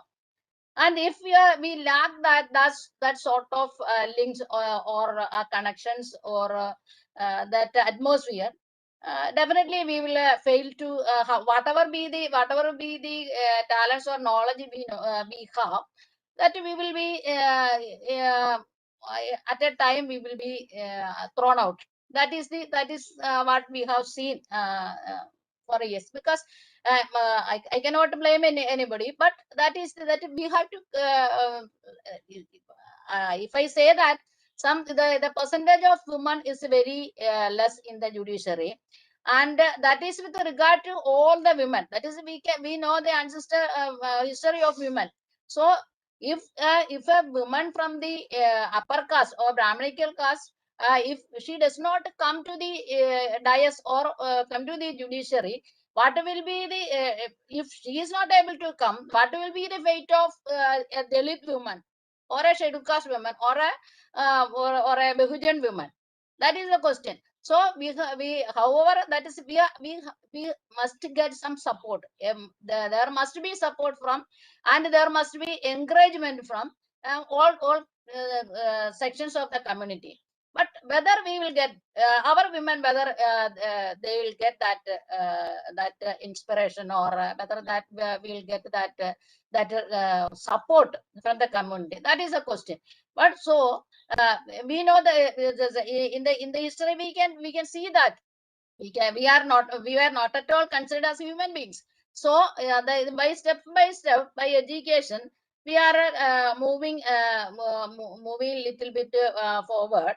But the bond or the circumstances or the atmosphere that lack to bring our women to the judiciary. Even if male judges are also, if they are also appointed, but that is male domination. Well, we can say that in every sector there is a male domination.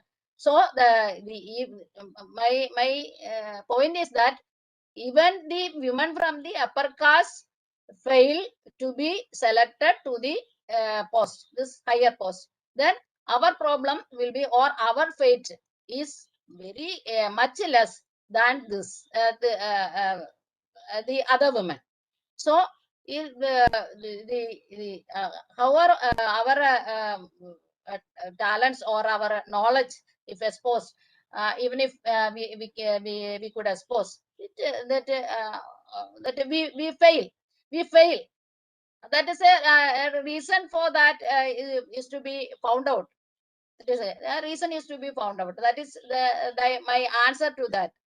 That is, I can say that is the caste system is the non-recognition or non-encouragement and non-support, and that empowerment that we are not if they are not possible, or they are not in the vicinity of our destination or our present scenario. That may be the reason. I cannot say may, but all those things are the reasons for not standing in support of our Dalit women to the judiciary or to the dais or the benches. That only I can say, that the non-support, the non-arrangement, and the non-recognition. Non-recognition, that I have to say. The non-recognition, that is the main reason. Okay, Dinu. This only I can. Thank you so much, ma'am. I would like to also know whether Dr. Mohan Gopal sir would like to annex something to it, and to particular how the socio-cultural capital works in the appointment of the judges, and how the marginalized women are having a sort of hurdle to move into the judicial system. No, I want to hear others, but just to connect it, first of all, I want to acknowledge what is a very wonderful, I think, historically significant presentation by Dr. Meera Velayudhan. I'm very glad that we have recorded it, we are putting it on YouTube, and I'm sure it will become part of the archives of history, her presentation, because it's a first-person account, a very lucid, well-organized, brilliant presentation. So I'm really privileged to have been able to hear it, and I want to thank you and thank you, Madam, for a wonderful, wonderful presentation. It's just moving and powerful. So to link your question to that and the topic that she herself chose, what makes us invisible and visible? What makes the scheduled castes visible and invisible? The main focus, I think, and main significance of the contribution of Madam Dakshayani Velayudhan in the Constituent Assembly was her assault against untouchability and slavery. I think others spoke a little bit around it. Dr. Ambedkar, by making him the chairman of the drafting committee, to some extent, they denied him the opportunity to speak as just a member, where he would have spoken like he spoke in Parliament, very later, very freely. So, in the absence of Dr. Ambedkar's ability to speak, Madam Dakshayani Velayudhan really visibilized the issue of untouchability and slavery. And untouchability is what is actually blurring visibility and making invisibilization. So I think part of the problem is that and so we connect that to the very nice presentation made by Madam Santhamma also on this point, and she ended by telling us about the fact that there is no recognition. That recognition becomes because caste prejudice has blinded their eyes. They cannot see what is in front of them. They cannot see.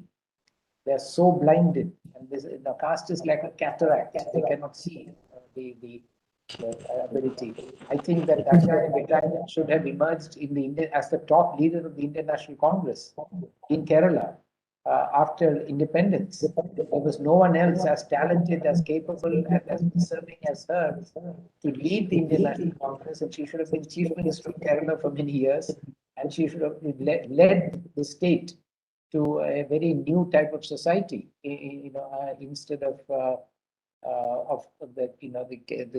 Kerala being dominated by Syrian Christian Nair leadership, except for 2 years of Ashankar. So the Kerala, the first casteism and the lack of recognition of the Congress party that actually kept her away, in pure social work, when she had the greatest credibility to be the top leader of the Congress movement in Kerala, with all the contributions she had made in the Constituent Assembly. So, in a sense, the Indian National Congress Party of Kerala has to account to history for what they did is actually no less than an offense against the people of the state to keep away such a woman from leading the state was a major wrong that they did against the state. So similarly, people like Advocate Santhamma, I feel, should have been on the Supreme Court. With all her capacity and her commitment, she should have been in the High Court a long time ago, and she should have been in the Supreme Court with, with bringing a new voice, a new perspective, a new commitment. What has prevented her? As she said, is lack of recognition, is blindness, caste blindness. So how do we overcome, how do we ensure that this visibilization takes place? You have, with Madam Meera Velayudhan has given us this topic of visibilization. It's a very appropriate topic. And there is no shortcut except to annihilate caste. That's what we have to focus on. For that, we have to really accurately, much more accurately define what is caste and how to annihilate it, like a virus. We have to understand, study that virus, and develop a vaccine that will destroy caste, as Dr. Ambedkar has asked us. Thank you. Thank you so much, sir. I was also remembering at this stage one narrative which has been shared by Advocate Kiruba Manuswamy, who is also a Dalit lawyer, inspiring all of us. So she was telling how in the courtroom she was feeling as an untouchable woman. While while the case came up, the judge was not asking any question to her and not listening to her even when she was a petitioner's advocate, and everything was asked to the senior upper caste lawyers from within the courtroom. So as you always say, Mohan Gopal sir, the Brahminical merit says that you are meritless when you are even in the courtroom. So how she has been felt as an untouchable woman within the courtroom was an account shared by her. Yes, so now I would like to move to Dr. Malavika Binny. She's an assistant professor of history in the SRM University, Andhra Pradesh, and she holds a PhD in ancient history from JNU. So over to you. So we have already seen from history how Dalit and marginalized women are being invisibilized in the production of knowledge. And similarly, we all know Jhansi Rani from 1857 movement, but we are not knowing who Uda Devi was, who have actually murdered a lot of British men by using the modern weapon itself. I'd like to know from you as a historian how the historiography, the writing of historiography, both in the national historiography or the oriental historiography, is actually invisibilizing the accounts of Dalit and marginalized women. Over to you. I hope I'm audible. Yes, you are audible. Yes.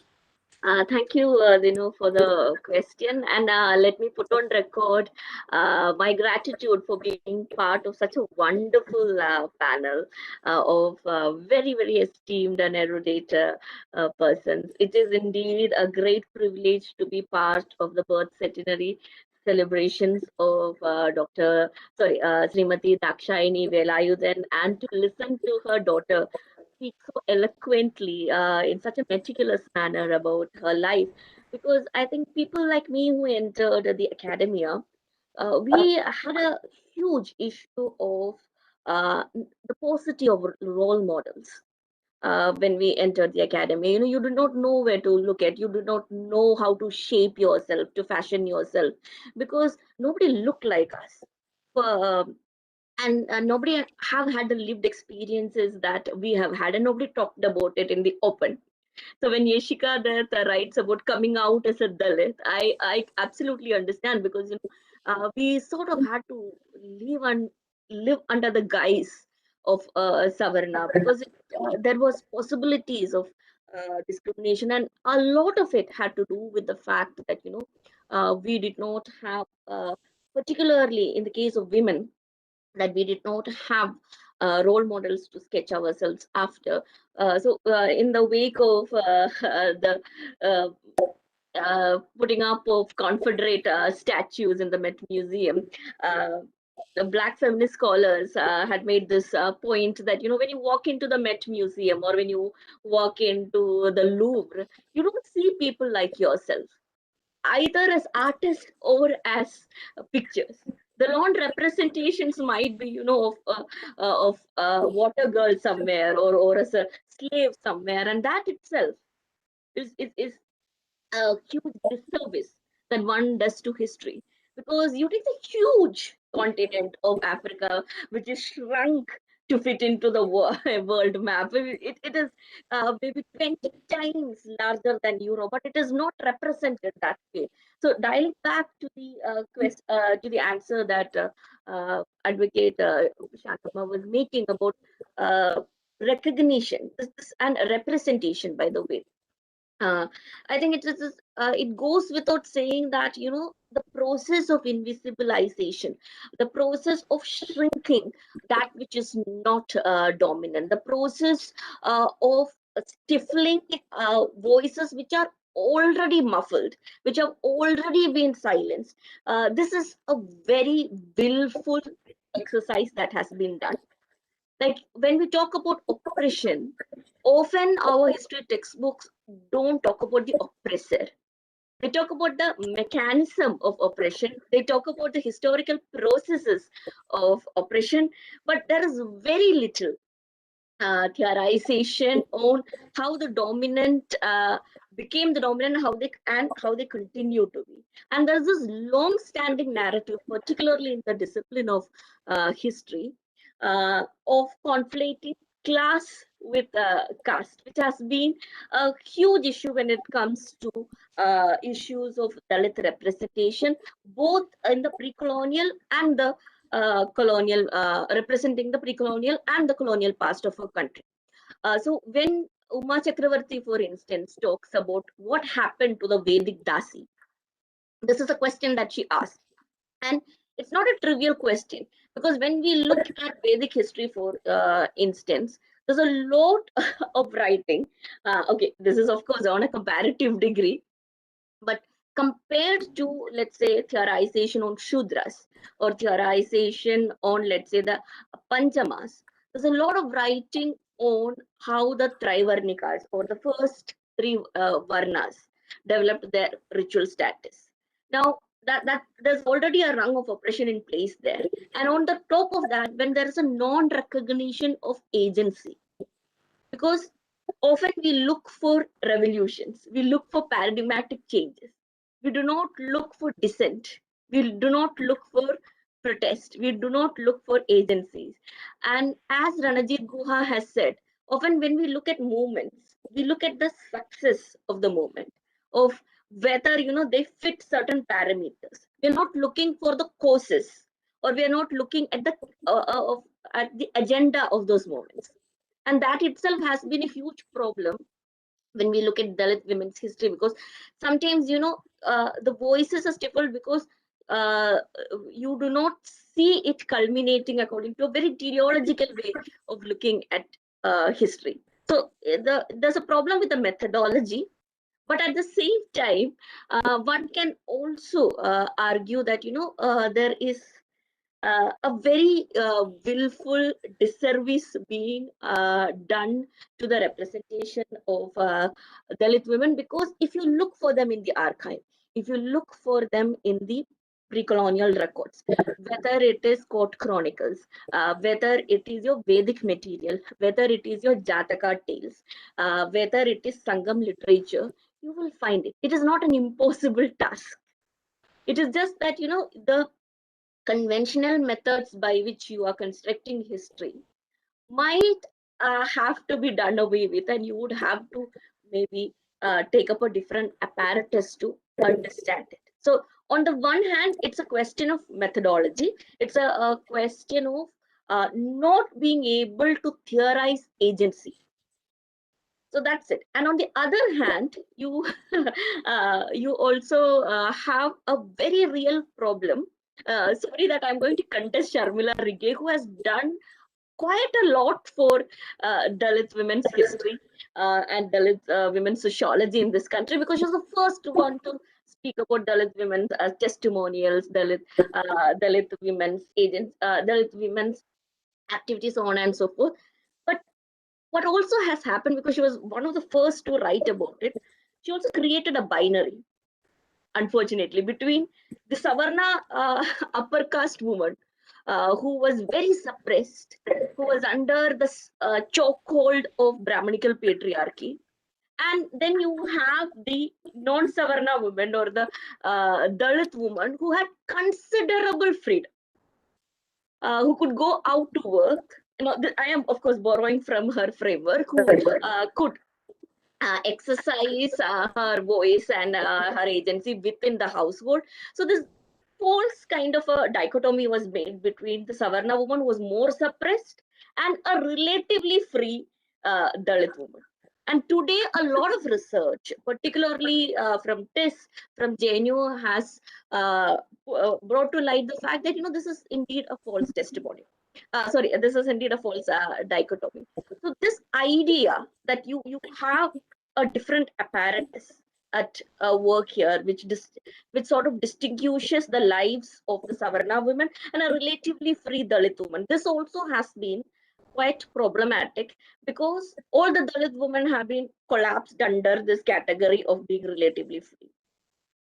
And we know that caste is graded inequality. So there is, even if you talk about intersectionality, there are intersections within that intersectionality.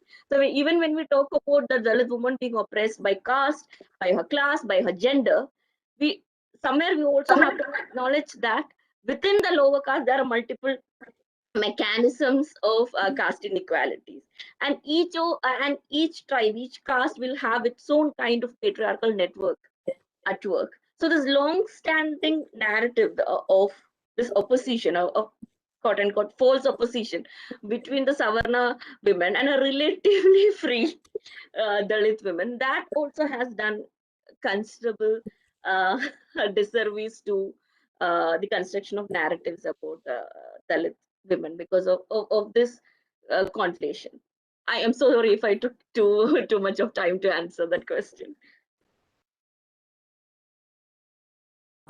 Thank you so much. I think that also as David Hardiman says, in the oral history also we could see this sort of invisibilization of Dalit women. We may speak about Chenganur Adi from Kerala, but we are not addressing the Paluvam women who have also fought even during the funeral of her husband. So, but we know those names of those women who have been part of Sati, but we are not knowing a woman who have actually fought even after her husband was died on a sort of Kalari field.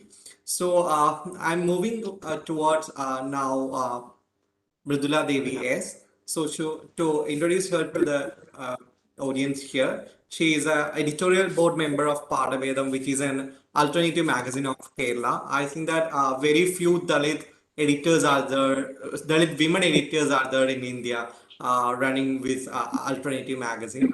And she is also the first Dalit women lyricist of Malayalam film industry, and she has written two beautiful poems in the Palua language of Paraya community. So, as a person who is coming from the film industry itself, my question to you is that film industry being an important cultural industry which have portrayed all sort of upper caste master narratives always, how do you look at film industry and the visibilization of Dalit and Bahujan women? That's my question to you. Yeah. Good evening. First of all, I would like to express my sincere gratitude to the Article 16 focus group to invite me as a panelist on the 109th birthday of Dakshayani Velayudhan, the woman founder of Dalit woman founder of our constitution and our inspiration too. And Meera ma'am, you have given a wonderful session for us. It was so informative and so relevant also. Don't call me ma'am. Don't call me ma'am. Meeraji, I'm so sorry because I have to practice now. sorry, Meeraji. Yeah, and Santhamma ma'am, Shantaji, you have also spoken very well, and my inspiration and Malavika and narrated very well. And I say my warm wishes to, I do like to, pass my wishes to Dr. G. Mohan Gopal sir and V.S. Joshi sir And I think the courage is not there. And my moderator, anyway, thank you, thanks a lot. So I consider it as an honor that if I got an invitation to here. And we all know that I think, Dinu, you have asked a wonderful and relevant question to me, that how do you analyze the invisibilization of Dalit and Bahujan women in the film industry? I think that it's my duty that I have to say something about P.K. Rosie, the first woman actress in Malayalam movie industry. And without mentioning her name, I can't open this session. Okay, so P.K. Rosie, the Kakarashi theatre artist and Dalit worker. She acted in Vigata Kumaran, directed by J.C. Daniel. Vigata Kumaran means the lost child, I think. And when an era of caste system was practiced openly in Kerala, a Dalit woman, P.K. Rosie, acting as an upper caste woman enters the Raya community, who pelted stones at the screen, disrupted the movies screening, and went to ostracize movies. Rosie's family and manhandled, and her heart was set afire, forcing Rosie and her family to flee their native. The Dalit woman actor fled to Tamil Nadu, where she is believed to have lived and died in the year 1987. And she lived in Tamil Nadu in a different identity without letting anyone know about her past. And no print of Vigata exists anywhere, and leaving no proof of Rosie's acting career. Yeah, Rosie is not the first and last Dalit woman in the industry who is ostracized for her identity. Even now, many had their Dalit identity, fearing that revealing it could cause a loss, that could cost them in their career. That has to end in the long run. If they reveal their identity, they would isolate from industry or to cut their permanent. Otherwise, they would never receive any opportunity further. Yeah, you all know that when I entered to Malayalam movie industry as a lyricist, you know that it's a power of knowledge. Writing is a power of knowledge, and it's a Brahminical headquarters. I realized that it's a Brahminical headquarters, the Malayalam movie industry, or Indian movie also. Even in Hollywood, Tollywood, Mollywood, or anywhere in India, we know that it's a Brahminical headquarters it is. So when I reached there, I found many Dalits there, and both ladies, male and female. So those who are working there, and they are not ready to reveal their identity. When I asked about this, and they informed me that if they reveal their identity, soon they will get a cultural isolation. No, I don't like to blame the people, those who are not ready to reveal their identity. It was easy for me. It was easy for me to reveal my identity because I know everybody knows that I'm a Dalit activist, and my area of interest is not movie also. Because for me, movie is also my activism. No, when I entered movie with this language also, it's also as a part of my activism. But that's not for the people, those who have a passion in this field. They can't reveal their identity. That's the problem of Malayalam industry and the Indian movie industry too. No? When I asked it, so I don't like to blame again and say that I don't like to blame them, but the system. I would like to blame the system. The system is supporting Brahmins and Kshatriyas mostly. The movies already through all the movies, through Sethuramaya CBI or any movies, they have given a message. Already they had given a message that the society, it's a society of Savarna patriarchy. They have given the message that the upper caste people have a cultural identity along with virtue, honesty, beauty, courage, and self-confidence, and they have clear wisdom about all the Kshetra Kalas. At the same time, they depicted that the Dalits are the people with all but qualities, but the whole, like even the role of a rapist are there, you know, that the person will come from a colony, from Dalit colony. If even the role, so, and the role of a robber will be there soon. We know that he will be a scheduled caste or a Dalit. In that way, they depicted. So Dalits are they are the people with nothing but bullshit. And also the people, those who are working. So I know that I have many friends, many side artists, many dancers, many makeup artists are there, but they are not ready to reveal their name because for them it's a passion. So they want to satisfy their passion, so they want to hide their identity. If they open up, then they can move with their passion. That is why. So I don't like to blame because, but I want to democratize that system. I want to, it should have been mobilized that system. We want to mobilize, only then many of them can enter there. And the people, those who are working in, so you will wonder that I know that many of my friends are working, and many of our music composers and many of the writers, those who are still in Malayalam movie industries, by name, we think that they are Hindus. But basically, they are recordically Hindus, but Dalits. I don't like to reveal their name, and I think that's not fair. Without their permission, I don't like to reveal the name also.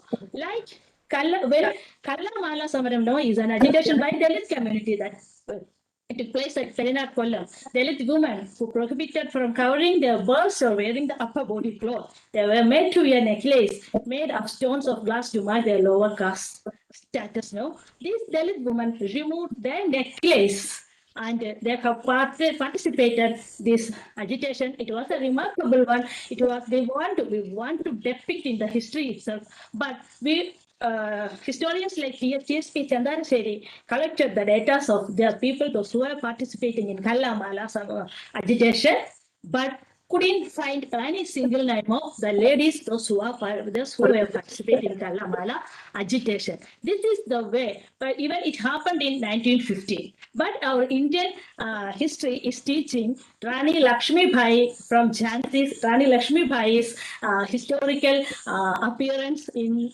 first freedom struggle movement.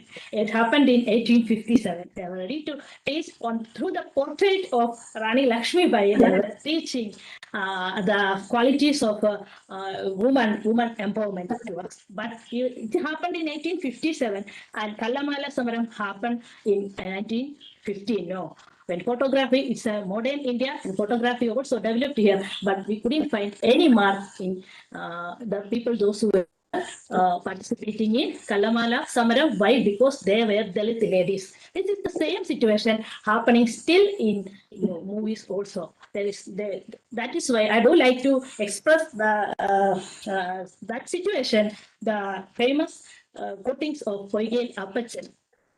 എന്റെ വംശത്തിൻ കഥ എഴുതി വെച്ചിടാൻ പണ്ടി ഉറുവി ഇതിൽ ആരും ഇല്ലാതെ പോയല്ലോ കാണുന്നില്ല ഒരക്ഷരവും എന്റെ വംശത്തെ പറ്റി കാണുന്നുണ്ട് അനേക വംശത്തിൽ ചരിത്രങ്ങൾ.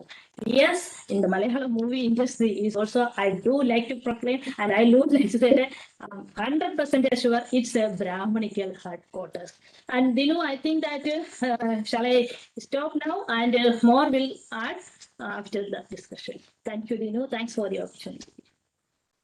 Sure. One more thing I would like to add with this is that while people from the Bahujan or Dalit community comes to any sort of cultural industry, who benefits?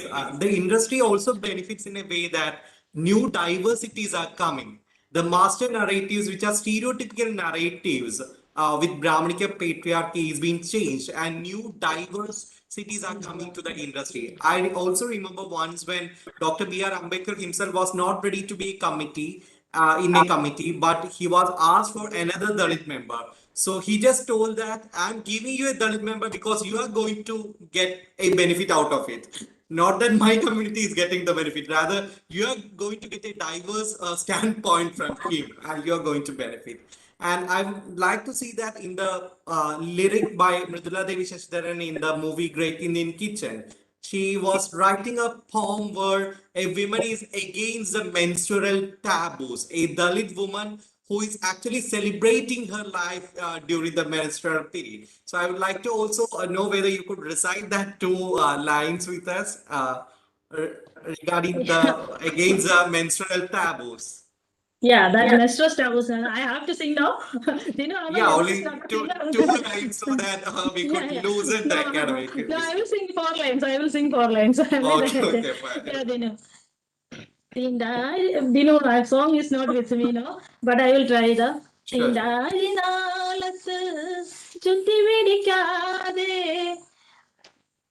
Chutani Moru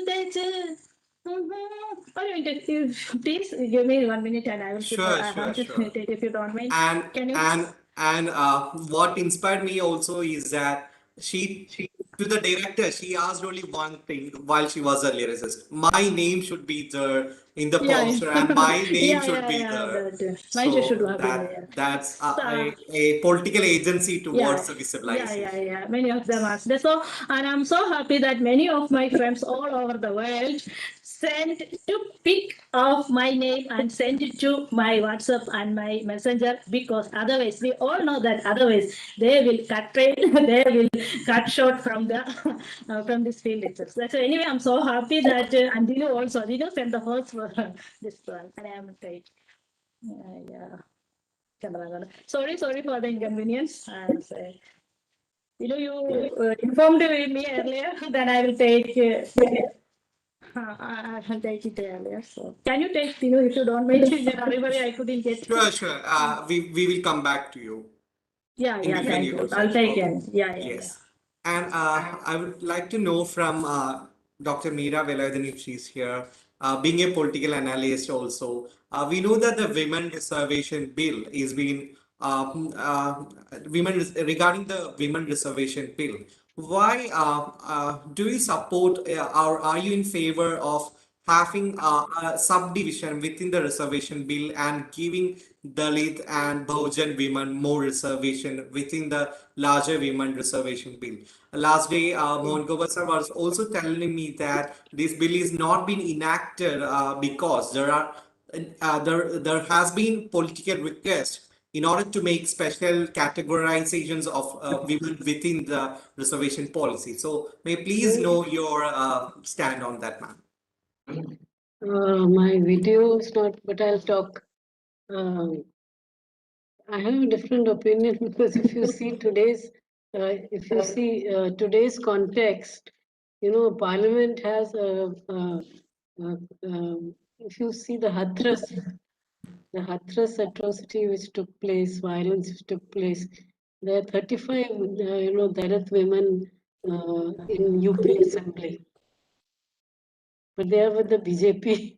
Many are with the BJP. Most of them are with the BJP. So if you see today's parliament, the large number are from the fascistic organization, Hindutva organization. So at this stage, if you're asking for, a reservation, you'll have more and more of these. So I think the debate has to be something else. No doubt, I think the debate should also go to the political parties. See, we need to shift it to the political parties. Why are political parties not able to, have this kind of inclusive representation? And also equal representation of women, Kerala, look at the Kerala Assembly, 10 women, So I think the reservation thing should definitely, if you want to somehow bring it into parliament, the political parties have to take a stand. And they also need to implement it within that. And I don't think it's impossible for political parties, but because of the patriarchal political cultures that impact political parties, I think it has to start from there. Then only, this whole question of, in today's context, just imagine in this where 2/3 majority is with the BJP, and if you have about 75 women who are BJP women and who are from Dalit communities, you can have this, what happened in Hathras, that kind of response will come, So we cannot, just ask these, just place these demand for reservations. Of course, there should be representation from, if it is only just women as a homogeneous category, that's a difficult thing. It has to be from different kind of sections and subcastes and so on. But it has to start with the political parties because they are the ones who nominate women members. So unless they themselves, follow this equality, principle and representation principle, it cannot move into the parliament at all, or even in the state assemblies. That's my position. So, I mean, I don't want to really keep, I mean, to put it to this parliament, this thing, this much percentage, and so from so and so, it doesn't make, it's not reality. We are going to just, ask the BJP to elect more. The majority of the Dalits are from the BJP in the parliament today, So, which is actually a Hindutva, and they will not respond to Dalit atrocities in the way that why do we want these sections of women? Why do you want our community's women representation? Is because also to take up the issues. And if they are not taking it up and they are really mouthing what the dominant caste politicians are doing, so I think it should really start with the political parties itself. If it has to go into representation at various levels, whether it's at the assembly level or the parliament level, that's my thing. So I feel that just to talk about it in the air and not look at the realities that we have this Hindutva government, fascistic government in power, and the large sections who are taking from our communities itself are represented there, including women. So we should really see, how are we putting it forward, this demand for representation. So I think, and also I think the different states, there are different narratives in terms of representation of women going on, apart from the Panchayati Raj thing at these other higher levels of representation, And so political parties have to take, it has to be directed at political parties, definitely. That's what my position is. Thank you, ma'am. I would like to also hear from Dr. Mohan Gopal, sir, your stand on Women Reservation Bill. So please. Thank you, Dinu. And I think you're doing a wonderful job moderating it.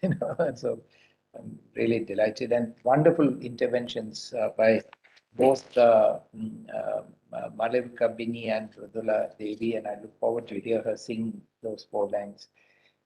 I think what we are doing, we have 2 levels of invisibilization here we are dealing with here. One is invisibilization as a human being, and then invisibilization as in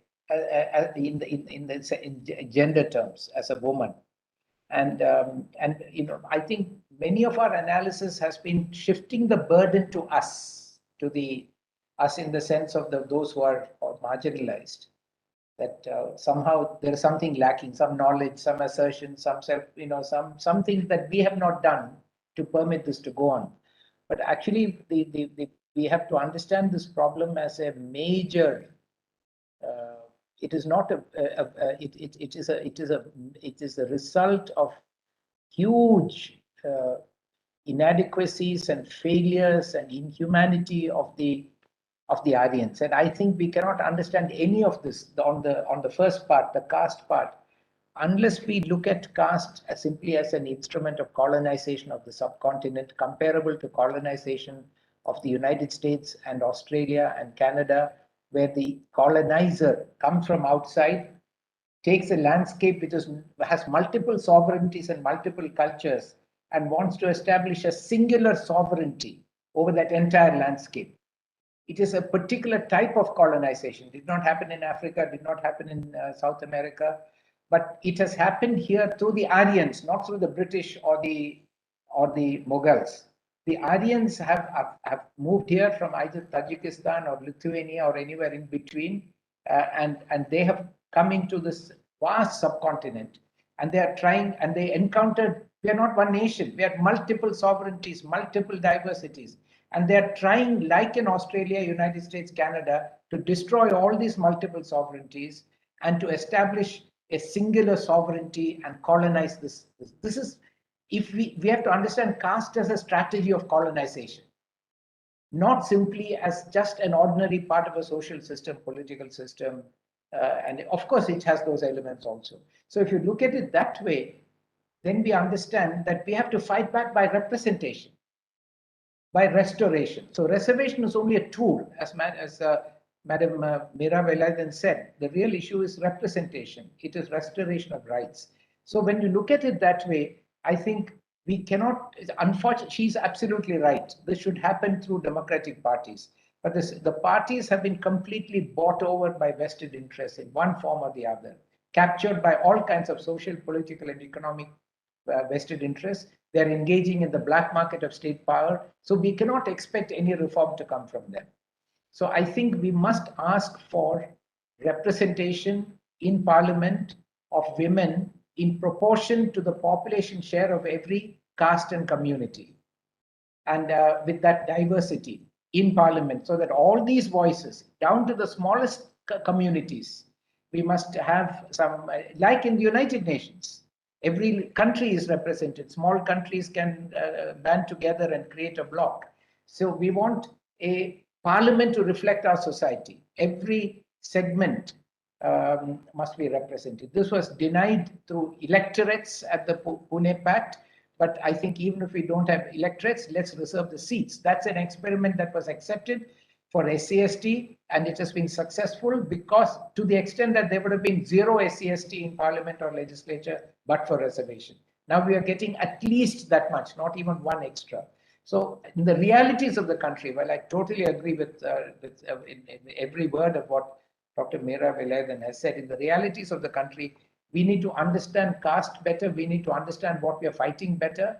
And we need, in this context, to ensure that every population that is sought to be subjugated to enable a singular nationality to be imposed on this country, on this subcontinent, on this landscape, and convert it into a singular country, not a diverse country.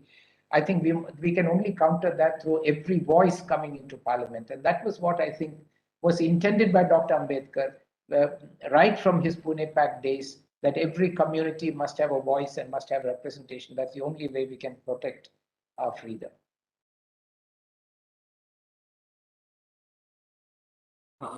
Thank you so much, sir. Now we are moving again to Dr. Malavika Binny. So now I would like to ask you in regard with the theorization in the academia. So do you think that the gender studies or the women's studies as an academic arena, how far they have been capable in looking at the intersectionalities, or do we have an intersectional approach in the academia in regard with the gender studies? That's it. Thank you, Dinu. That's a very, very important question, a very relevant question as well. On the one hand, when we look at gender studies as a discipline, as Janki Nair has mentioned, there's a certain kind of ghettoization that has happened there. Rather than integrating gender history with mainstream history and producing a counter narrative for the conventional male or androcentric histories that we have, now we have disciplines and departments and texts which focus on gender history, and that sort of stands apart from mainstream history. This is also a way in which certain narratives are invisibilized by saying that there's a certain specificity to it, so that it is put in a particular niche.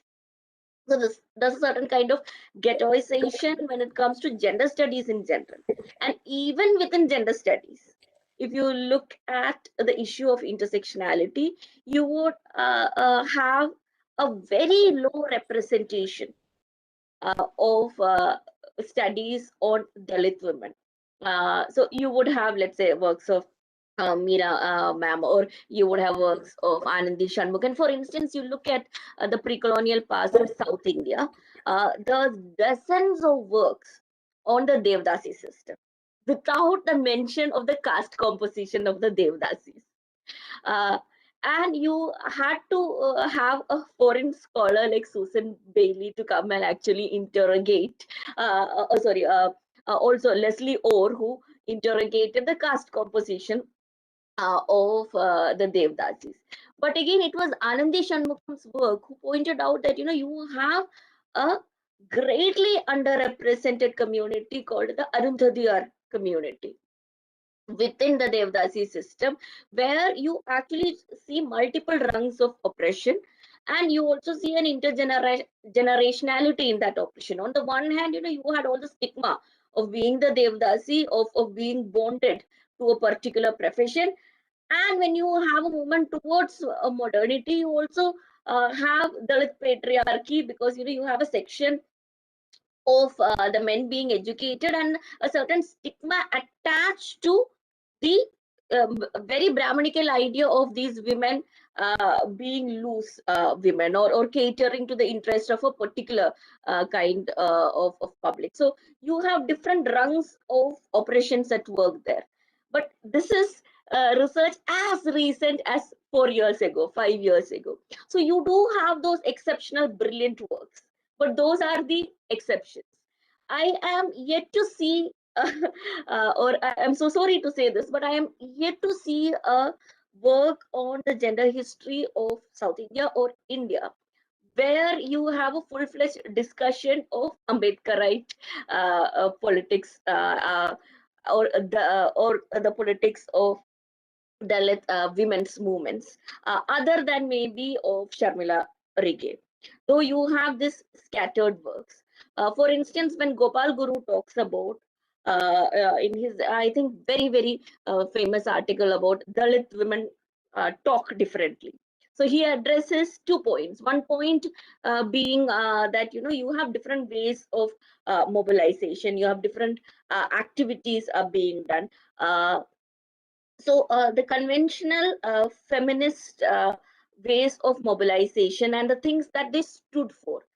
He takes the example of ecofeminism, for instance, where you have drawing upon the work of environmentalists. You have a set of feminists who call themselves ecofeminists, but then it is also contested by a set of Dalit feminists who claim that you cannot talk about the environment without talking about the redistribution of resources, without the elimination of women's gender roles, which bond them to particular kinds of environments and spaces. So without addressing that, you cannot talk about environment. So even within movements, even within the way that they are represented, questions of intersections are sometimes lost because of the way in which intersectionality has not been addressed by our mainstream scholarship. A. B, you also have the very real problem of archival sources, particularly in the colonial period, where names might not be mentioned, where only categories might be mentioned. So we have to constantly read against the grain. So that in itself is an issue. The source becomes an issue, but the source becomes an issue only when we are not very ready to develop new methodologies, where there is still this reluctance of mainstream academia to use folklore more effectively. And you have oral traditions being relegated to a different terrain, or there's this argument that that's not conventional history. You cannot date it. You cannot attach a chronological location for it. But then we would have to come up with fresh set of ideas and fresh set of eyes to produce these counter narratives. And thankfully that is being done. Was it done in the past? No. Is it being done now? Thankfully, there are a handful of scholars who are doing it, and I'm very thankful for that. And of course, you are one among that scholars. Moving forward, the caravan of academia. Okay, now I would like to again come to Mridula Devi S. So as we all know that the Black feminist movements have really criticized both the women movements of that time, and also how the Black men have also oppressed them. So coming to the social movements and the visibility of Dalit and Bahujan women, since they have also said all the women are white, all the blacks are men, but some of us are brave. You are one among those brave women activists in the sphere of Kerala, coming from the Dalit community. So, how do you see, as an internal critic, how do you see the the patriarchy working within the social movements of Dalits or the Bahujans. So how do you see it as a Dalit woman? That's it. Dinu, first of all, thank you. Thanks a lot. You narrated me very well and you praised me a lot. Thank you. Nice to hear. And before that, I think that I have to show the courage and honesty of a Dalit woman in front of to you on behalf of our forum. Okay, only then I can explain it. I think I hope no. So I think that many of them they didn't hear much about Veyil. Okay, I invite your attention to Veyil. 77 years before 1857, a Dalit woman named Veyil, who powered ghee and burned her body herself to free her country from the attack of Britishers. Yeah, British. So I would like to explain again. British army allied with Nawab of Shivaganga, the king Muttuvadiga, fought against Britishers. And the army killed Muttuvadiga and his wife Rani Velayudhan and her daughter Vellachi, I think her name, I forgot, so I'm so sorry, fled to Dindigul, and there she met her daughter, Rani Velayudhan. She met Veyil, the Dalit woman, and both they had made a strong bond, a strong relationship, and strong acquaintance. With the help of Veyil, Rani constituted an army there, and she started to fight against Britishers with the strategy of Veyil. Veyil made a strategy how to defeat Britishers. Britishers, and she understood that Britishers kept their weapon at Shivaganga Kote. True, that is in Shivaganga Kote. So on Vijayadashami day, Veyil and her companions, entered the Shivaganga Kote as a devotee, and she she reached near to near to the weapons they stored there, and then nobody can understand that she is a fighter woman, but a devotee. No, and she sacrificed her life. She powered heat to her body and she burned herself. In that way, she defeated the weapon they have collected by British army. So, this was the first freedom movement struggle started in India. That's also from a Dalit woman has given her life. But marked 1857, Rani Lakshmi Bai's history is dividing the Dalit lady's effort, how they curtail the effort of a Dalit lady who has given her life, who sacrificed her life for her motherland, no? And how they are praising the Kshatriya woman's sacrifice, no? So I do like to respect the activities of Rani Lakshmi Bai and her agitate. But at the same time, I want to enter the name of Veyil to the curriculum. It's my right. So, okay. So I want to say that, you already started our session with my question. You started a discussion before starting my discussion. Is it audible? Is it audible? Is it audible? Yeah. Now it's audible. Yeah, some problem.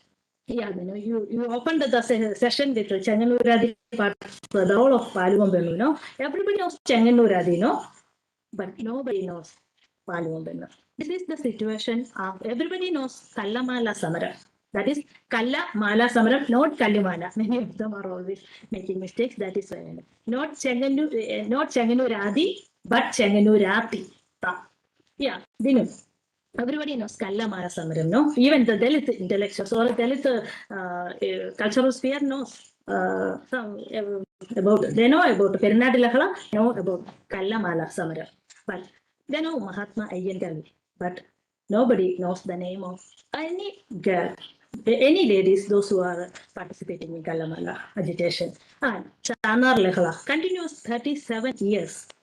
The ladies participated this Chanat Lehala.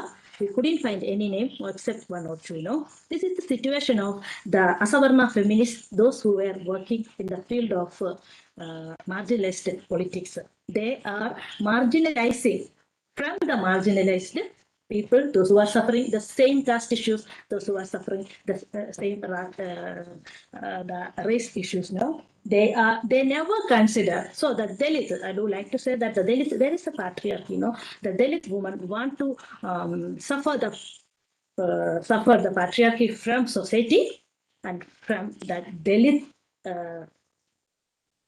She want to suffer it from the Dalit community itself. Two types of patriarchies she has to face from societies and also from the Dalit communities also. This is so difficult, This is so, that is why. So I do like you to remember the famous quotation of Sojourner Truth, I ain't a woman. I do like to say that. I ain't a woman. ഞാനെന്താ ഒരു സ്ത്രീയല്ലേ നിങ്ങൾ കഴിക്കുന്ന അതേ ഭക്ഷണം ഞാൻ കഴിക്കുന്നു നിങ്ങൾ പറഞ്ഞ അത്രയും നിങ്ങൾ ചെയ്ത അത്രയും ജോലി ഞാനും ചെയ്തു I am a woman. The same work I have done and the same service I have provided to my society. I have contributed my brain, I have contributed my wisdom, I have contributed my energy, I have contributed my time and everything. I am a woman. Sarojini, Sojourner Truth asked this question to the society, and still I can hear the voice. Many of the Dalit intellectuals had quoted this quotation to their articles and they spread here, but they were not ready to give and they were not consider the Dalit woman as a political agent but a commodity. Just a commodity to nurture their babies, to nurture the society, to in a particular way to nurture their household works. Nothing. They don't want anything more from us. So why it is happening? Because our curriculum is following a Savarna model curriculum is they are following. So again, so many of them are here, many of them knows because I'm always repeating. And several times you asked me that, Mridula Chechi, you start to say, I know that if a discussion will come, you will say the same topic. But Malu, I think that it's our we have to say that it's my duty that I have to say this because I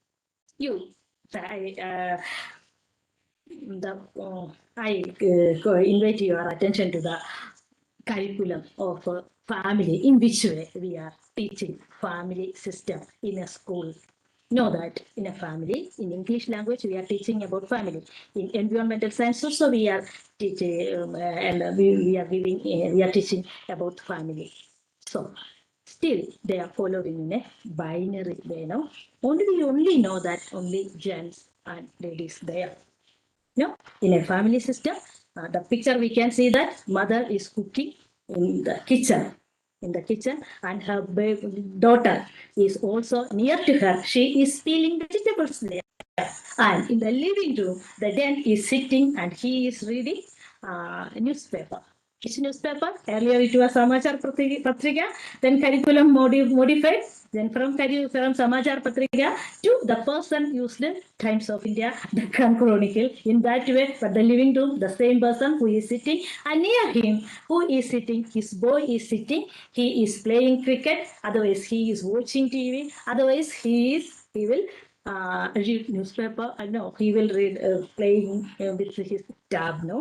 The same mode of operandi is they are doing, but some modification is also happening in their dress. But the same thinking capacity, they were not ready to touch the brains of male patriarchy. They will never give a solution that we have to change this type of this thinkings they are following now. So likewise, and again I'm inviting you to kitchen itself. Kitchen, in 1970s kitchen, it was a chola, like that or something. She is preparing, chapati and that, or rice. And in 80s, in 90s, gas stove. And in this, the same time, the woman wore, apron with apron and microwave oven. No, she is working woman. And our Femina and Vanita and Grihalakshmi are ready to give lot of tips that how to manage, how to cook easily, how to save time to do household works. No, and the girl, she is also there with the cutting vegetables or peeling vegetables or pouring something to the food maker. So it means that there are things that our curriculum completely taught us how to consider a lady just a commodity. They never consider as a political agent. So this is the Dalits are also following the same custom here, no? But you think the custom of Dalits is not like that way. I do like to recite some 2 lines of M.N. Tangappan sir, who has quoted the lines from Changanurati Patil. ആലക്കം കണ്ടോ മൂളക്കം കേട്ടോ വിത്തിട്ടു കേറെന്റെ ഇല്ല പെണ്ണേ തങ്കത്തളപ്പുള്ള പെണ്ണേ തെയ്യാതീനന്തോ തീനം തീനന്തോ തക തെയ്യത്തീനന്തോ തീനം തീനന്തോ മുന്നാഴി നെല്ലിനാരക്കണ്ടം കൊയ്യണ കുന്നായം പാടത്തെ കുഞ്ഞേളച്ചി കൊട്ടേനുണ്ട് തുടി കൊട്ടേനുണ്ട് നിന്റെ കുട്ടിയിലെടുത്തോണ്ടു പോന്നോളൂ. So this line shows we are how the girls, how Dalit community was, how the people from Dalits are keeping gender equality in their day-to-day life. They have shows. Alakam kando, mulakam keto, vitittu kerende illapenne. It means that my sister girl. My Illapanna means that my sister. So means that very early morning they had to go to their farm and they had to work there. The ladies and gents, they had joined together. They were ready to give their effort there. So they were ready to give their workforce there together. They didn't afraid of anything that the person who is working near to me will attack me. She never thinks that. But system changed. No, the Dalit communities, ladies and gents always showed gender equality each other. That is why in every song we can find, and in every folklore we can find such a gender equality. But after independence, we follow that we completely rejected the qualities and completely rejected the knowledge of Dalits and Adivasis from the curriculum, and they have forced they used the curriculum of Savarnas here, and the same curriculum is followed by all Indians here.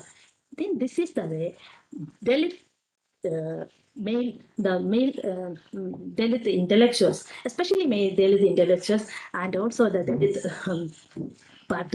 the gents, they followed the same curriculum, and the system completely they thinks that Dalit woman or any woman are just a commodity, but not political agent, but not cultural agent. They can't do anything. They are inferior to others.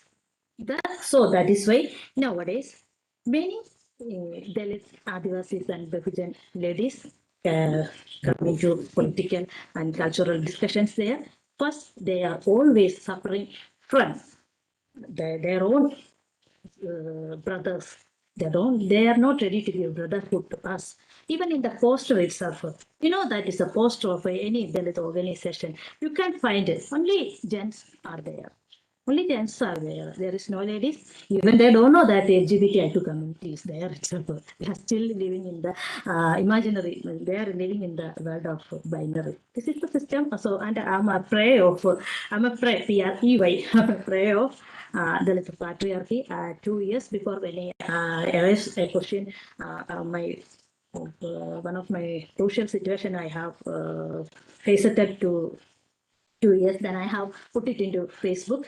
I have received mob lynching from Dalit patriarchy, not from society. So that is why I'm asking you through this for platform also, identity a woman. And Malu, identity a woman, you have to ask. Thank you, Dinu.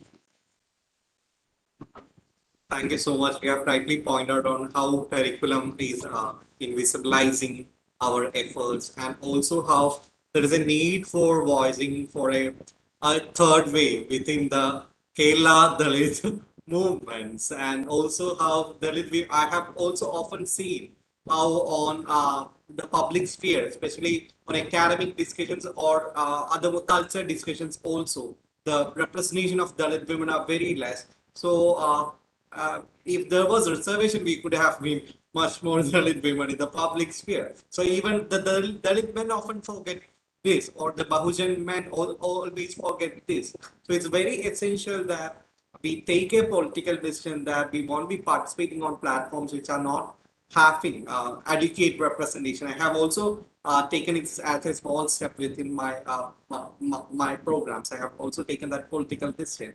So I think that before concluding, I would like to also look at how the spirituality or the master mythological narratives from the Brahmanism always portray some sort of Savarna women. So it's SWR, Savarna Women Reservation for the Gods. You can have good. I think that it's an example of the previous kind of ministry we have. We are having all sort of good like the economic department goes to some Lakshmi, you are having the education department with Saraswati, and all that sort of good departments with all these good gods. And when it comes to some sort of attacking nature, you are having a Kali for ourselves who is being stereotyped in every ways. So I would like to also ask to Santhamma madam, like in the arena of spirituality, we are having a strong woman like Jnanamma, who has been invisibilized throughout the history of Kerala also. So as a member also of the movement, and I have also heard from you that it was Jnanamma who asked you to be a female advocate, also to serve for the community. So as a spiritual leader, I don't think that there is another spiritual woman from the Dalit community in India. So as a great spiritual woman, and as a goddess who have done something for the society in the form of Pratiksha Raksha or delivering the necessary needs, I would like to also ask to you, how do you see the invisibilization of Jnanamma, and what do you have to, how she have inspired you to move forward as a lawyer in your profession? Then it is it is an unexpected question. Anyway, Mohan sir, that I wrote in our group that there's about Veyil Sri Kumara Gurudevan Veyil. That is to lyrics was recited by our Mridula Devi Kanannilla Rasharum. That is today. That is in our group today. That was a discussion. Sir also made some discussion about it. His wife was Jnanamma, and we, as Sri Narayana, we also, I already written that we also have spiritual, what we call, that's we also worship that guru. His wife was Jnanamma.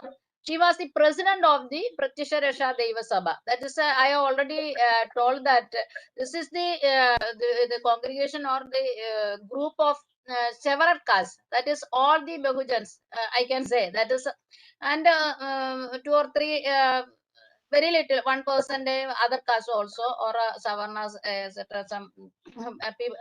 Some others are also very little only.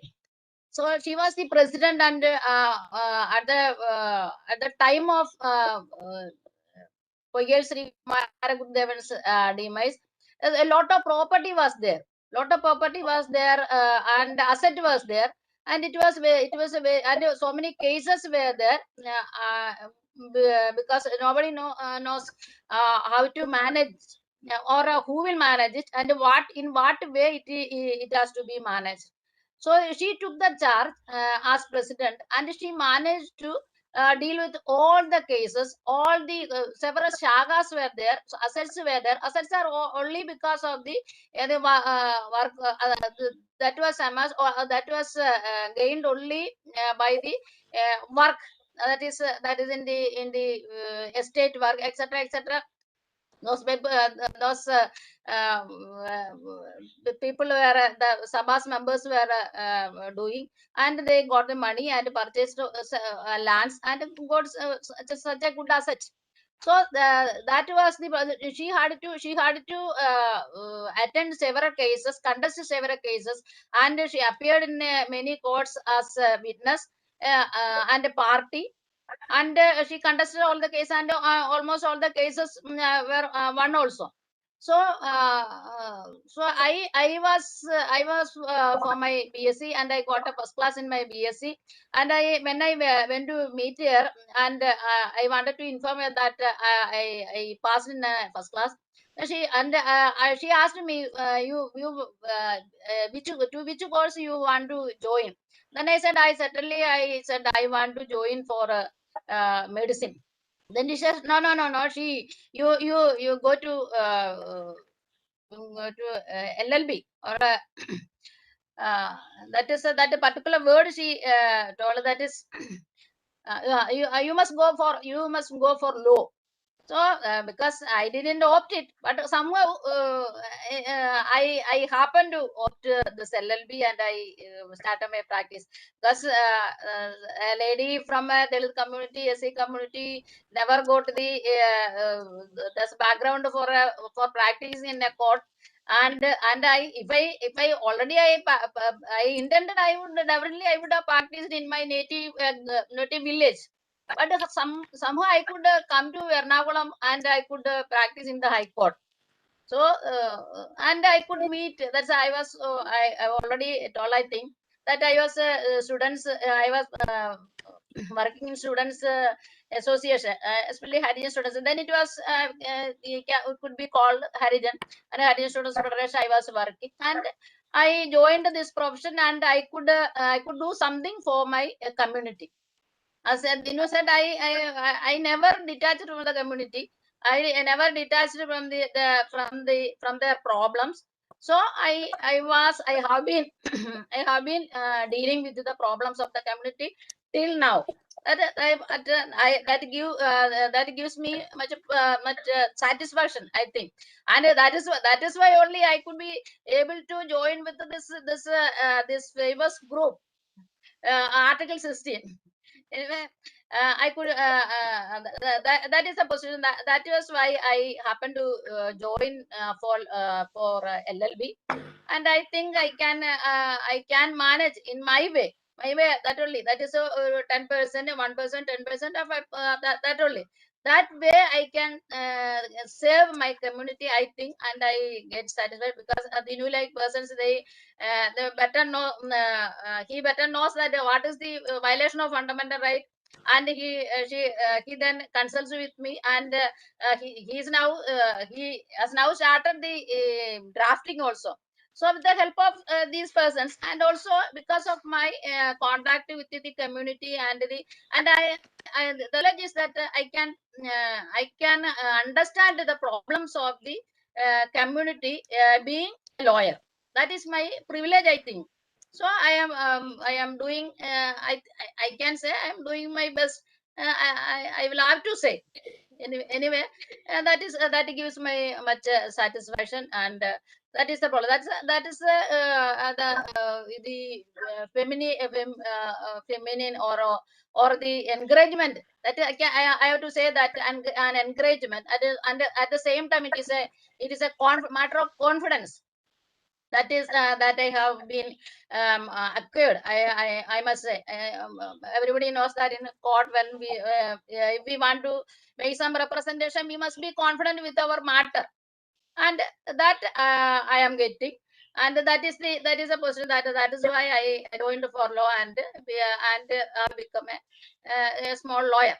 That's only that is only about it. That's the encouragement. Certainly that encouragement and confidence, that I never I cannot forget. Yes, that is an inspiration. Okay, thank you, Dinu. Thank you, ma'am. We are happy that Jnanama have given a great career guidance to you at that time itself.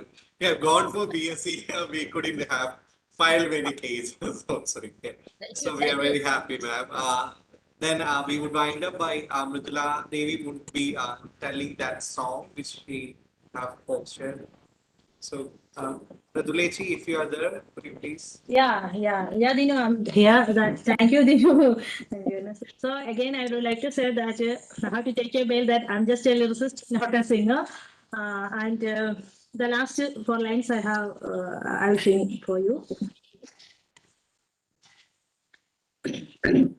തീണ്ടാരിനാളത്ത് ചുറ്റിപിടിക്കാതെ ചുട്ടാണി നൂൽ തെച്ച് വെറ്റില ചൊപ്പാക്കും മത്തമെഞ്ചായുന്നേ പെണ്ണ് പൊലി പൊലിക്കുന്നേ പൊന്നി മുഴങ്ങുന്നേ അന്തിമയങ്ങുന്നേ രാരിക്കം രാരോ രാരിക്കം രാരോ രാരിക്കം രാരോ രാരിക്കം.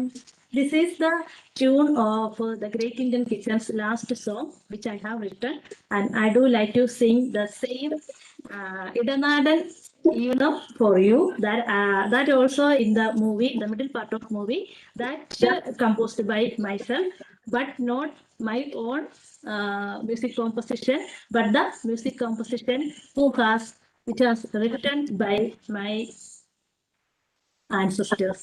No name. Okay. ചെമ്പ്രാന്തമേറെയാണ് പെണ്ണിന്റെ ചെരപ്പച്ചേലാണ് തുറ്റാവ് നീണ്ടതാണ് മിളിന്തി മത്തയുടെ ചേലാണ് കൂലം പേരണ്ടീലം വെള്ളിയം കരത്തി മലവേലി വെക്കൂലോ പെണ്ണ് ചേതം വെക്കൂലോ രാരിക്കും രാരോ രാരിക്കും രാരോ രേരിക്കും രേരോ രേരിക്കും രേരോ ചെമ്പ്രാന്തമേറെയാണ് പെണ്ണിന്റെ ചേരപ്പച്ചേലാണ് തുറ്റാവ് നീണ്ടതാണ് മിളിന്തി മാൻപേടച്ചേലാണ് രാരിക്കും രാരോ രാരിക്കും രാരോ രാരിക്കും രാരോ രാരിക്കും. I do like to say the meaning of the lines which are said. On her period days, defying custom, she will be read with spectre, taken with a dark of light. As the sun goes down, her radiance grows, the beats get louder, the dusk approaches. Rarikam, rararo, rarikam. Thank you. Thank you so much. On an era where women are being restricted from the Shabrimala and they are standing as a part of having the social disability. They are on street as a part of Namajapa Goshayatra. We are proud that Dalit women who are entering into the field is voicing through the lyrics against all sort of untouchability and all sort of social disabilities. I think that it was a very fruitful session, and I could also learn much from all of you regarding that. I would like to recite few words of lines of Sheetal Sati, who is an Ambedkarite woman singer. She have told in Eighth Mandar and Gadaya that it's nausea served in the plate, the untouchable nausea. The disgust grows in the belly, the untouchable disgust. Is there in the flower buds, is there in sweet songs, that a man should bring another man's blood. This is the land where this happens. This is the land of nausea. So standing on a land where a man is an untouchable to another, and standing on a land of Manusmriti and Punsha Suktas, which asks you to have the blood of another human being, a land where the greater inequality happens. We had at that period itself a strong lady standing in the Constituent Assembly and telling that you are propagating a fascist social structure. So we are proud that we could pay tribute to such a lady who have called this as a fascist social structure of Hindutva philosophy. So on behalf of Article 16 community, and thanking you all for being here. So in an arena of invisibilization, we will have more and more voice to visibilize ourselves, and we would be in the public sphere, be in the culture sphere, be in the academic sphere, or whether in the political arena, we'll rise more and more voice and never let our voice down. Thank you all for participating once more and putting forward all the different perspectives. Thank you. Any contribution to Mohan Gopal, sir? Last words. Anything to add, sir?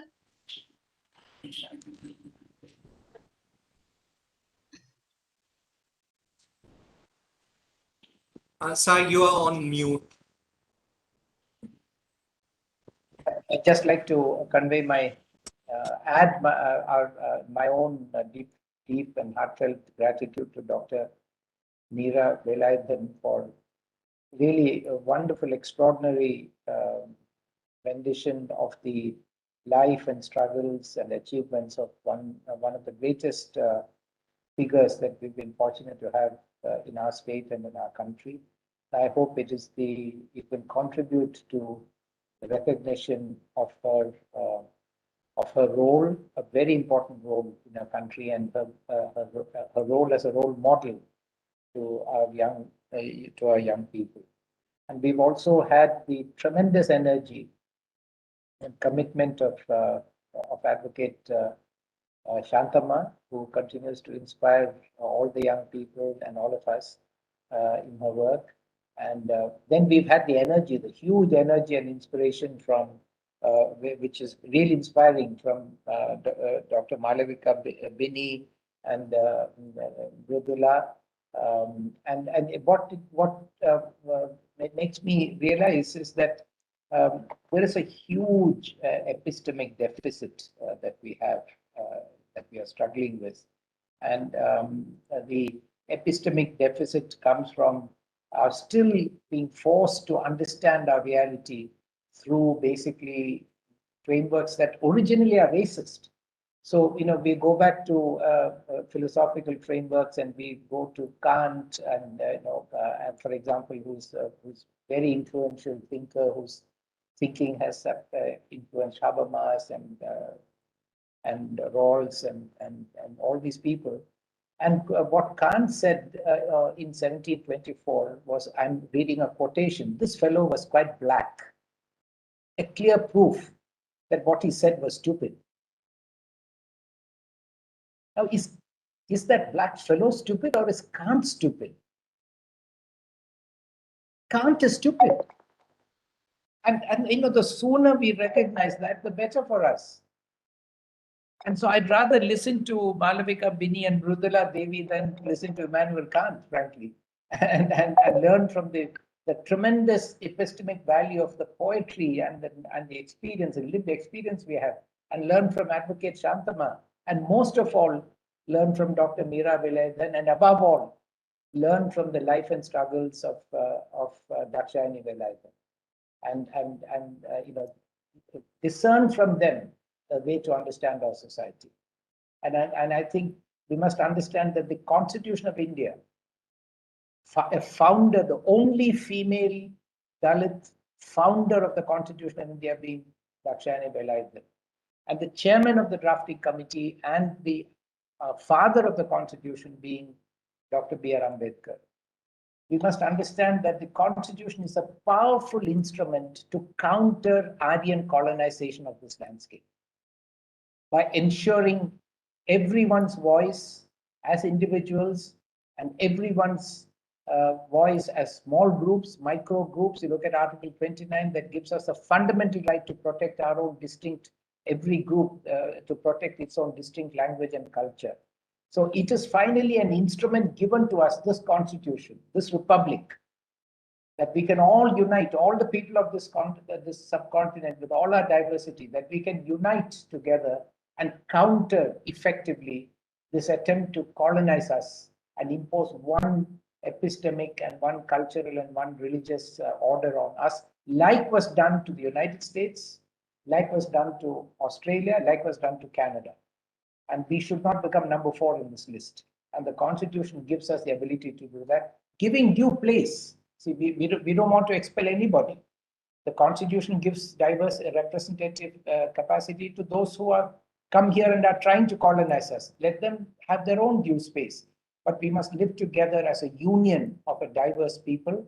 The first 10 words of the Constitution, drafted by Dakshayani Velayudhan, are that India, that is Bharat, shall be a union of states, shall be a union of people, of diverse cultures. So let us protect this Constitution, protect this Republic, and that's the best tribute we can give to Dakshayani Velayudhan, is to keep her legacy alive and keep a true legacy, which is the Constitution, protected and safe and alive. So thank you so much to everyone for extraordinary evening, and thank you so much to Dinu. Special thanks to you for organizing this and moderating so well. Thank you so much. Good night. We have half an hour over time. But so can we have everyone switched on the camera so that we can have a photograph of all of us? I think they're all on now. I think, no? Yeah, yes, sir. Yes. I think I can see. I'll go for it. Yeah. I don't know if who else is not on.